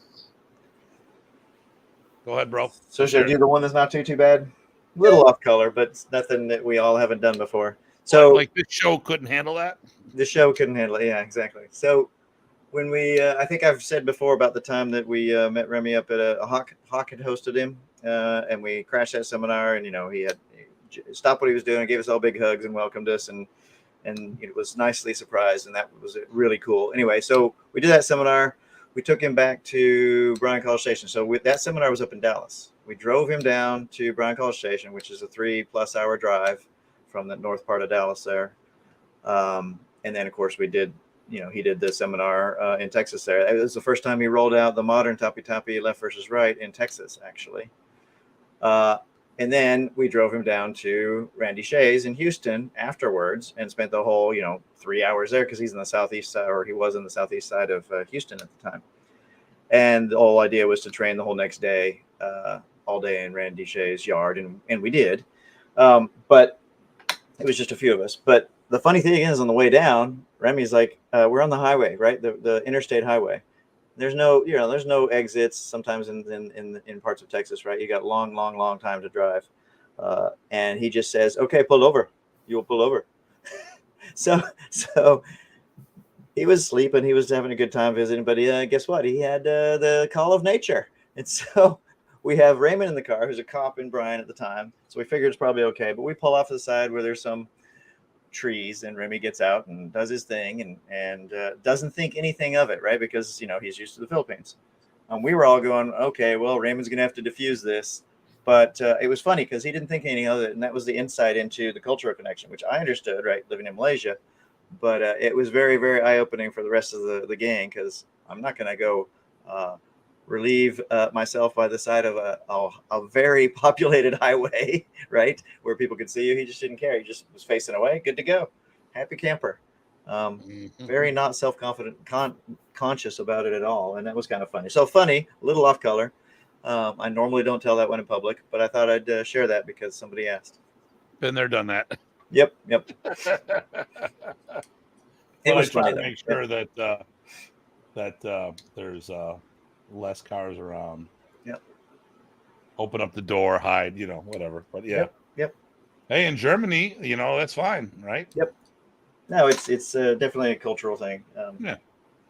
But it did throw the rest of the people in the car off, and I'm laughing. I was at the time, gosh, I had the allergies from heck. I took like every allergy medicine known to man because I didn't want to miss the opportunity of training all day with just three of us in Randy's yard and getting that benefit. And it was a blast, but I took notes, but I can't remember a darn thing because I was on all those allergy meds. Okay. But I wasn't going to miss it. Okay. It's amazing to see the work of the WMA to keep the legacy of GM Presas alive. Well, thank you, sir. Did you pay him? No, I did not. Well, you probably should. Maybe I should. No. Oh, yeah. There's laws no, about thank you, that Thomas. now. Wherever you be, let it flow free. Yep. It's bad for your bladder if you don't, right? Very bad for yourself if you hold it in. That's So, right. I like the stories I have. Remy and I playing jokes. I mean, like playing hide and go seek in Detroit Airport, Right. trying to jump him and sneak up on him. He turns around and he gets me when I thought I got him, and and stuff of that nature. And he really was a fun guy. He to really hang was. out with. That actually And- got us in trouble. He would emphasize, hey, I went to the first camp and he said, you will have fun. I'm there with my friend Raymond, and we just cut up all the time. Wrong sense of humor. He's a cop, right? I'm, I don't know, messed up, I guess. And he said, have fun. And we looked at each other, go, Game on. okay. And with the rest of the seminar, we were cutting up. He was coming over to correct us all the time, and then we would inflict him on the other person. And he bought into that. And so it was a lot of fun. And guess what? We kept doing it. So that infectious drive to have fun, one, you learn better, and two, you're going to come back and you keep wanting to share it because that enthusiasm is infectious. Okay. All right. So here's what I'm going to do. If anybody, Kelly mentioned David Fogg. Okay, who is that? David Fogg. Okay, so first of all, you'd have to know who Roland Dantes is. Roland, this is like David Foggy was like Roland's guy. He was in Australia. He was actually the one that verified to me that actually told me, because I didn't know. We talked about the past. He was the one that got Remy out of the country. So people were sent as a hit. Actually, Roland Dantes was sent to assassinate Remy. But the people who did this didn't know that Roland was Remy's student. So he helped escort him to the airport, get him on the plane, get him the hell out of Dodge. So David Foggy was Roland's top guy, probably his closest friend, I think. And we'll talk about that in a minute, George. And Facebook user, no clue who you are, but hey, love hanging out. So I will give you the story, the off-color story. Then it's my last story. And if somebody else in the audience that we know would like to pop on for a minute, message me and I will send you an invite. If you've got a funny story that we can't live without, what I'm going to do is I'm going to load this up. I'm going to copy this already. I've got one, Tim. But let me tell you my story here. Okay. George is talking about this. So Matt Jones, this guy again, the monkey shit of the. Okay, No, just kidding. Okay, whatever. All right, here we go. Oh, missed it. There we go. Oh, Terrell, Danny Terrell is the Facebook user. All right, okay. So 2 to 4 in the morning, dancing on the floor of Singleton Wally. So here's the story. First time I bring Remy in by myself, or my school does it. I had partners at the time, but we bring them in. So prior to that, John Bryant brought him in, and he did do some things. Then Jerome Barber would do things with the martial art club, the Self Defense Club for ECC that would finance. I was put in to help with that, do leg work. So I made a point of Remy not coming to town for a while. That I thought the people need to go see him, and I was one of those people that would go see him. So this is the first time I bring him in. I had over 100 people show up at the seminar, which was a huge seminar featuring just him. Mm. So the Canadian stick team was down, and they were a bunch of the girls were staying at my house. Well, actually, where I was living. Jeff Reck and I was at my friend Tony's house. He was gone for the weekend. They stayed over. So my boys at the time were very respectable people now, weren't necessarily that way back then. So they took them up into Canada to an adult gentleman's club. And unfortunately in Canada, it's very bad up there when it comes to nudity and stuff of that nature. So the girls were from Toronto, but they had never seen the falls, and they never see the falls at night. So say, hey, Tim, can we go up to the falls? So we went up to the falls after dinner and stuff. Okay. So we drive up to the bar. I go, girls, just stay out here. They knew where we were at. I went in, and there's Remy with my boys hooting and hollering. They're all going, they're all doing the guys' night out thing, and Remy's in the middle of them. So I go, hey, Remy, we're going to go see them. Oh, I go now. No. You stay and have a good time. I got this with the girls. So then we went over to the club that was next to the hotel, which is across the street from the airport. So it's 2 a.m. We're all like, all right, Remy's not coming. Yeah, and Canada closed down at 1 a.m, bar-wise. Like, okay, it's an hour after closing time. Remy's not coming. We're done. We go out in the parking lot, and here comes this white Dodge Neon. George pops out, and who's in the passenger seat? That was Remy. He comes up. He goes, oh, Tim, we go in and dance. I go, we're leaving. No, we will dance, but first we will eat. And then there's food. There's street food there, So we had a bunch of dogs and Italian sausages. Went in there and danced. And Remy, who this master of martial arts, phenomenal timing, couldn't do single Wally to the beat to save his damn life. But he was out there dancing, doing single Wally. That's George's story here. Till 2 in the freaking morning, because he just like having a good old time. Now Knucklehead is getting loud, so I'm gonna mute myself. But Rich, tell us your story here. Yep. Yeah. So just to follow up on the things that Remy wanted to do with like learning from everybody, and Tim's aware of this, and others have seen this as well. So in 1987, full week before the summer camp, I went down to the Detroit area. I met Rocky Passwick, picked him up. We went to the airport. Now, obviously, this is 87, prior to 9/11/01, so we could just walk up to the gate and wait for him. He gets off the gate, greets Rocky. I hold out my hand. I take his bag. And after the greeting, the first thing he says to Rocky is, show me what Ted has shown you. Okay. And they went through a basic area. And so it was an interesting aspect to know that they wanted to go back and forth with each other. And there was no animosity. It was all friendship. It was all brotherhood. So that just reinforces what we've all said earlier through this whole event.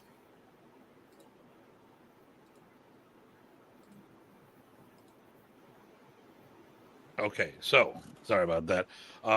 Matt, so basically, long story short, it was politics in the Philippines. That's really what it boils down to. Yep. 1974, Fernando Marcos, dictator, wanted to use the Modernis as a youth group to feed into his organization for his paramilitary systems. To summarize quickly. So the other thing that we could actually touch upon in the last 3 minutes also is to talk about. I mean, if I don't want to go all negative, but I mean, Remy was a human, right? He had, I think, Tim alluded to. He had, he had a temper sometimes. He loved to flirt, right?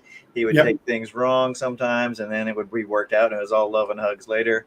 Like the things that we all do, jump to conclusion, whatever. But he was a heart on his sleeve kind of guy, right? And then if you worked it out, you were all good. So, Yep. I think that's a positive, right? You know what you're going to get in that case, right? And he cared about everybody. So you care that hard, other things are going to hit you hard. But really, he never was evil about any of that.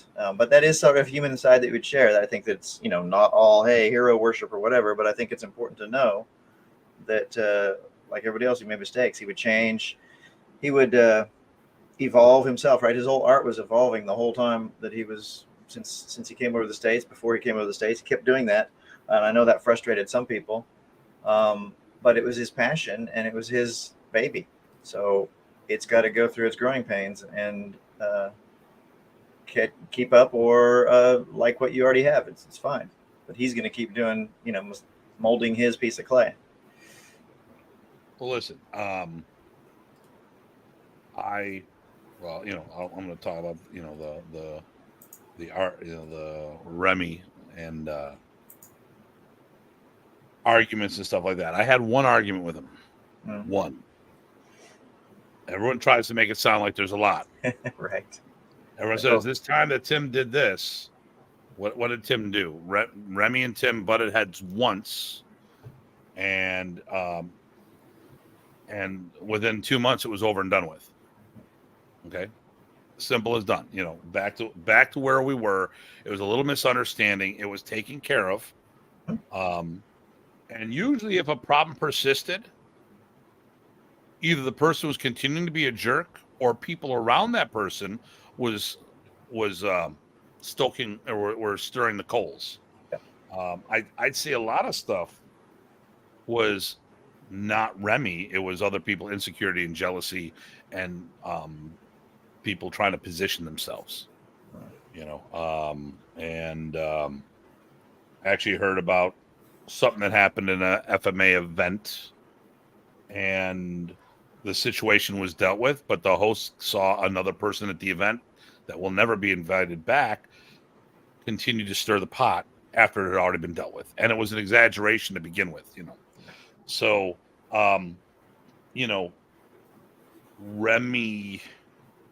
Remy, there's a cultural, the problem with dealing with Remy, if you had the negative stuff, probably the problem here is that there's a cultural thing, and if you didn't understand the Filipino culture, it's hard to understand. I think there's some people in Europe right now that don't get me, and they're putting their values on our conversation. So the way we communicate over here, you wouldn't do the same over there. Well, of course not. It's a foreign country. It's a different country. It's a different manner. And they're putting, in my opinion, they're putting the wrong emphasis on what I'm saying, because they're trying to put their language sequences and values on a foreign language. It's like, when martial arts came over here, a lot of the Asians thought we were being disrespectful and questioning their authority, when it's just in our culture. I think we're just inquisitive. We want to know how things work and stuff like that. We're not disrespecting. It's just, you show me something. Okay, why? What do you mean why? Well, I want to know how it works. I want to be able to do it on my own. It's not an issue, Okay, so how does a combustion engine work? Okay, how does a Wankel rotary engine work? Don't get into it, Rich. I don't want to hear it. I just threw it out. It popped in my head. Why? How does a wireless charger work? Well, it's just because it's magic. Woo! Okay, those are the answers we don't want. Where in other cultures is, you will wait and it will come to you. Okay, that's fine. But when you transplant something from one area to another, not all those things go with it. And like when you took martial arts and put it in at least in the States, we have a different culture, and both sides, I don't think, tried to understand each other, and that's where problems go. I think when we have when I see people of different cultures, and it could be different cultures in the United States, a city boy from a country boy and all this other stuff, different ethnicities have different cultures. And usually when there's a problem, it's because something happened and people didn't understand the cultural ramifications of what went on. Mhm. Like, well, all I did was this. Yeah, but to them, it doesn't fly. Don't, Right. no. Well, they call each other that all the time. Yeah, but we can't do that. No, we're those people. We can't say that, it was fun. It was funny. I'm watching Secret Wars, and back in the day, spies were called spooks, like ghosts. Right. So Nick Fury makes the comment about himself. I was like, hey, I'm not a spook. And he goes, I don't think we're doing that. No, you can't do that. A Caucasian, like, you can't do that, but I can. I'm like, okay.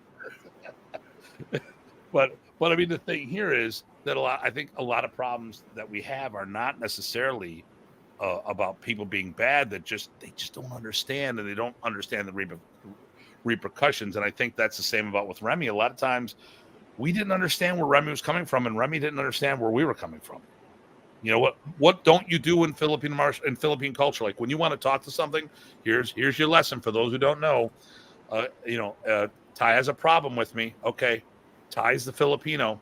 I don't walk up to him and go, hey Ty, what the hell's going on? No, I go, hey, how you doing? What's going on? And you got to drop these breadcrumbs and wait for someone to say something, and then slowly circle in. And I remember when I was on the West Coast, the first time I saw the Stockton boys, and they're all Filipinos. And we're talking. I go, hey, listen, I understand that this is how. And I laid that whole thing down. Yeah, you understand that? That's very cool. Yeah, I don't have that kind of time. I'm only here for a couple hours. We need to get to the point. And they're like, okay, all right, we'll give you a pass today. I'm like, okay, thanks. But let me see here. What's this one here? I'll let you read the Bill one here. Bill Anderson again.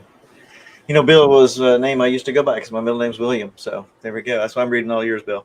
Bill says Fabian Ver and Remy's group were having a difference in organizations. Fabian Ver was also a general in the Philippine military and was also the head of the other group that was trying to maintain the rule and order of the FMA in the Philippines in the early 70s. Right. So. Okay.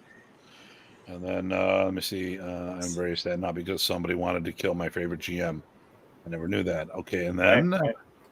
This is to give a little more information on the post. Why would Remy be targeted for assassination? Yep. Yeah, but you know what, Matt?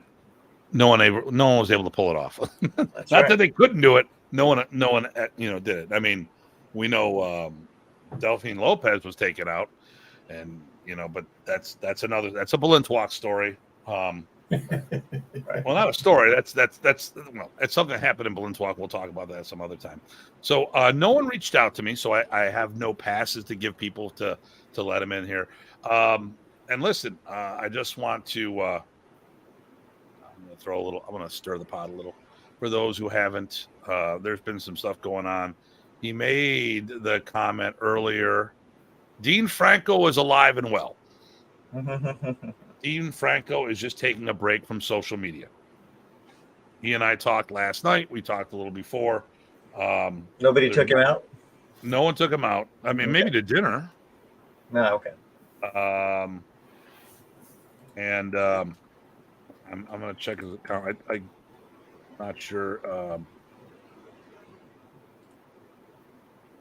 No. Okay. Let's see. Yeah, I don't see. He's off Facebook at the moment. So his account, he shut down his account temporarily. He just wants a break. Yeah, no, I can't blame him. He's getting ready to go to Hawaii with Burton. That'll be good. And he needs to spend time with his family because that's what we need to do. All of us need to spend time with our families. Yep. And for those who are listening, and listen, if you don't, let me tell you something here. Y'all need to thank your loved ones for letting you devote so much of your time in your martial arts. Yep. Okay. Ty and I are constantly talking, and we'll use speaker, and then his lovely wife will make some smart ass. I mean, she's a smart ass too, so that's cool. Yep. She's got so much sass. It's great. And then I'm like, hey, listen, I really appreciate you letting Ty come out and play. And the thing here is he's allowed to do whatever he wants. He's a grown ass man that is all into his family when he's there. And sometimes he needs a break too from work and everything. And, and like Janice lets me go and tells me to do things. And, isn't it time for you to get out of town? I thought we're doing it. No, you need to get out of town. I'm like, okay. Rita will sometimes ask me, don't you have a trip to go on?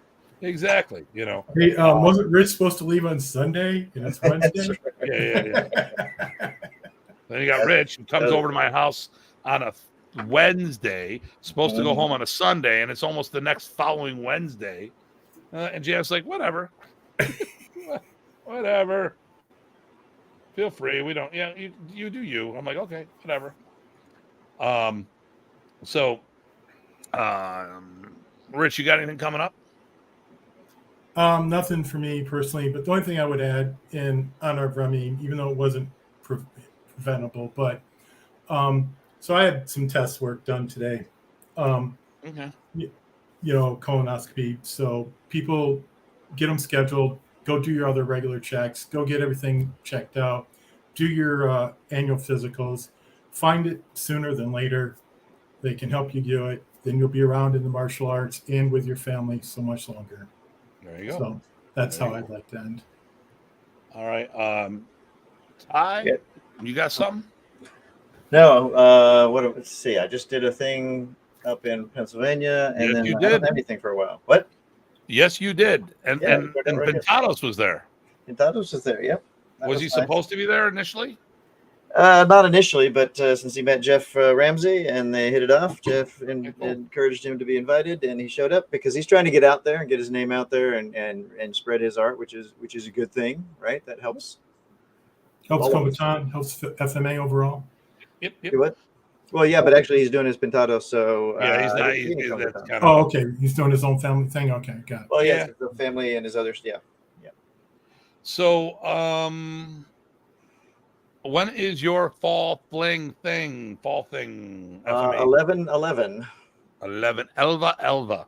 11/11. That's Veterans Day. So I've got a fundraiser for the Wounded Warrior Project, and it's already raised $125. So that's above and beyond any donations anybody want to help for getting the event done. But I wanted to take advantage of, hey, it's Veterans Day. Let's get some information out there because two reasons. One, it's a good cause. And second, one of the events I used to do that was benefiting Wounded Warrior Project has kind of fizzled because of people moving away. So to me, this is another way to keep dipping in on that. And then the support has been really good. So show up to the event, support the event. Hey, if you're 1,000, halfway around the world, you can still support the event and support the Wounded Warriors. So there you go. There's my advertisement. Okay. We went to a tournament this weekend, and the Datu's tribe went out, and we kicked butt. I got to say that. I wanted to start off, but with Kelly being on the show, I didn't want to waste any time because I knew we didn't have time. Sure. So we went to the T&K martial arts tournament open event, and we competed in everything. They had stick fighting there as well. So everybody came home with hardware, and Shia came out of retirement. My 12-year-old Phenon, unfortunately, so she got first in stick fighting, she got third in point fighting. She got DQ'd in weapon forms because she's in black belt division. Mm-hmm. She dropped the staff. She picked it up. She did the form again. And I walked over and I walked to the judges. I go, because I was judging too. And I walked up and go, hey, I know she dropped the staff, but how'd she do? He goes, hands down, she was the best person in the division. It was heartbreaking watching her drop the staff. And when she came back out and did it over again, oh my God, they're like, they haven't seen her since COVID.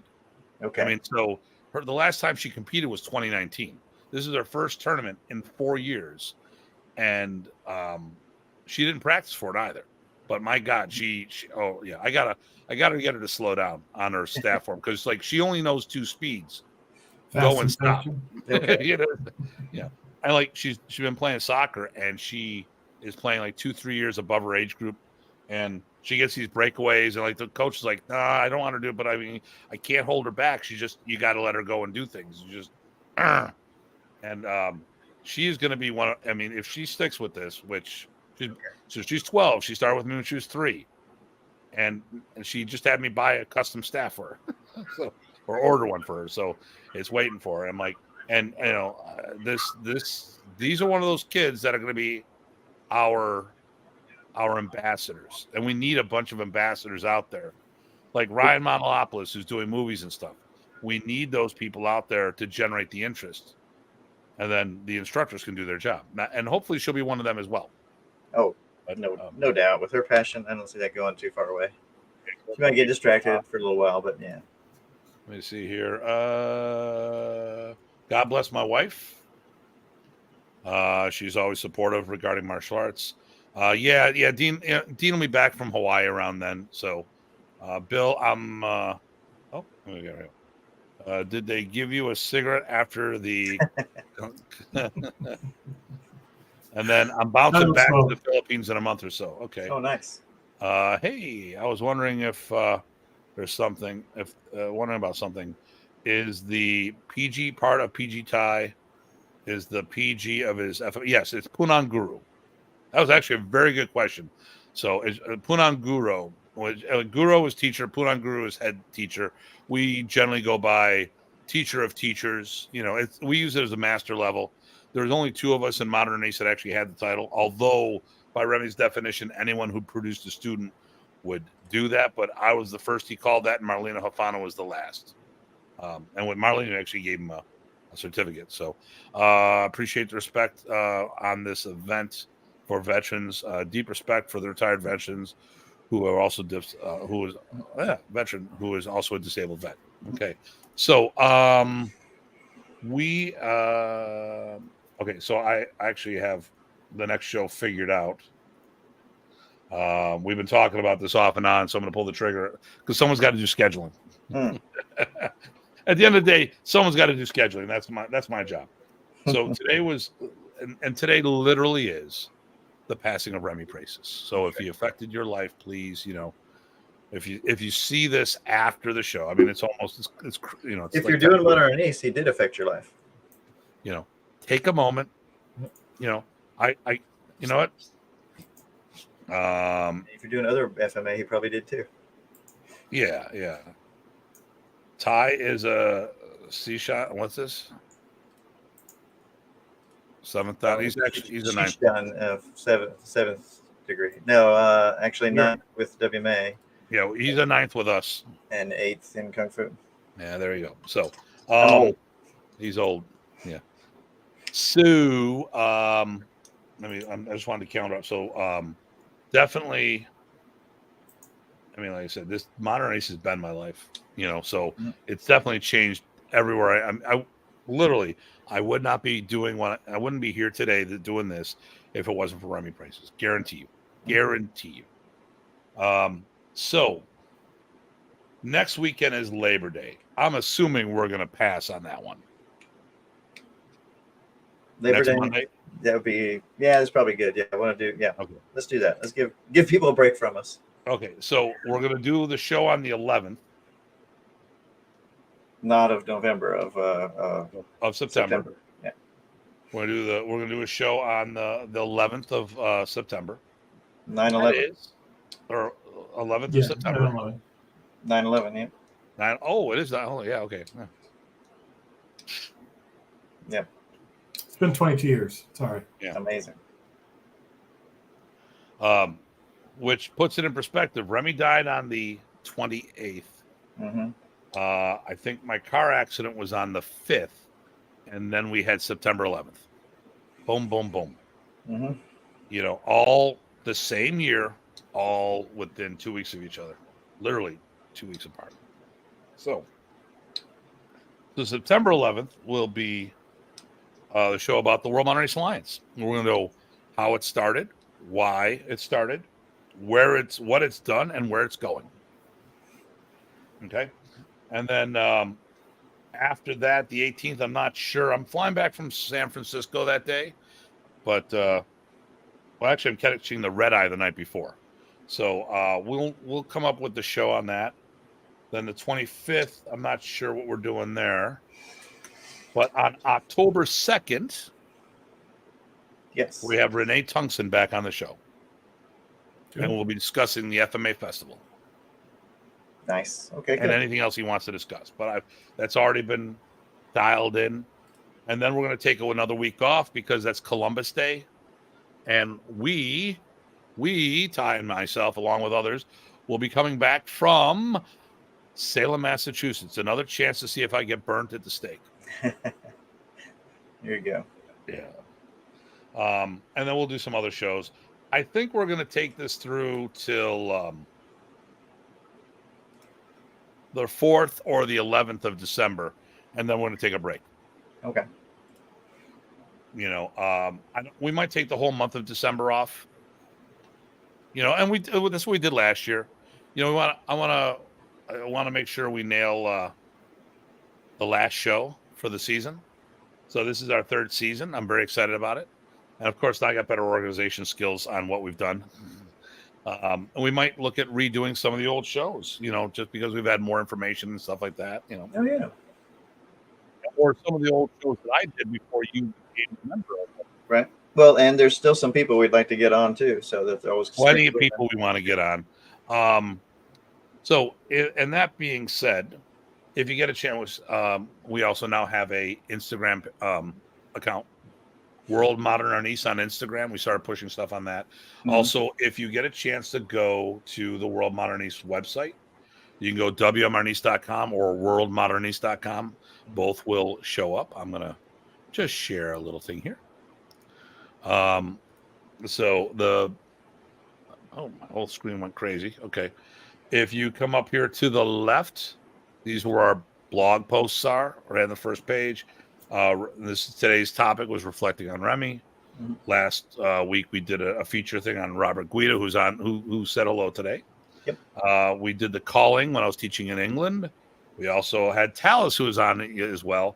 And there's older posts. If I go older entries over here, it'll talk more about modernities, more than just an art within your art. And the new chapter of modernities focusing on future generations, reflecting on my Balenciaga Screama journey with talking about Punong Guro Tye Botting, and then the misconceptions and where we myth busted, and it just keeps going from there. But you click on these, and it'll expand into the full article. And at the bottom, we have upcoming events. So if you get a chance to go there, then, like I said, check out our Instagram page. It's brand new. Been posting some stuff there, and stuff of that nature. I'm gonna stop presenting. I gotta get the right spot here.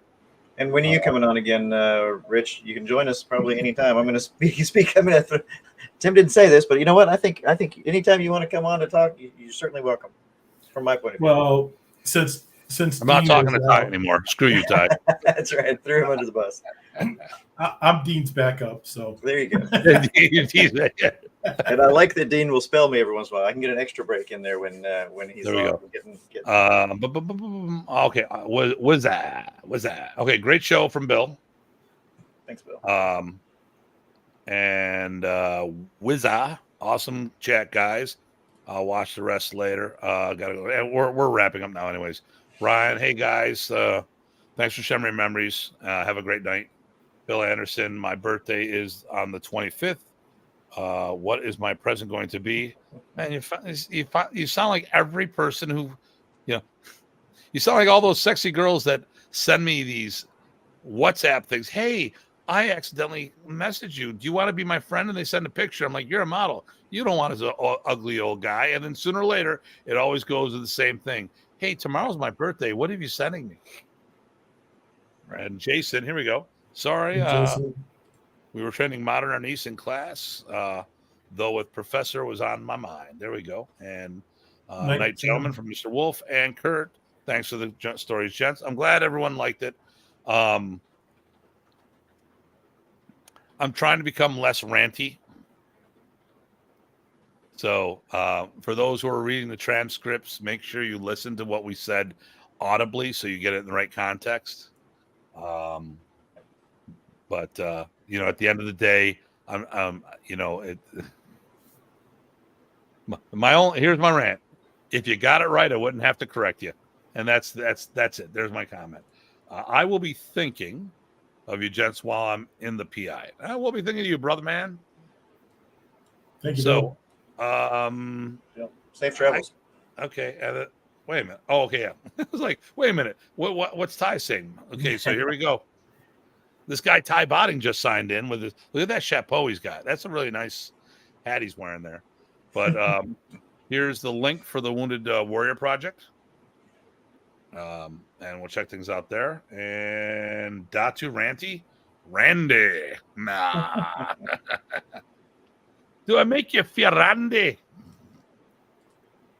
Oh man, when I was teaching in England, so I'm talking there, and I go, and Carl Outram was there, and we're talking about the brachial stun. I go, you guys know that? Come on, it's from your most famous spy, your most famous spy, Judo Chop, Austin Powers, right?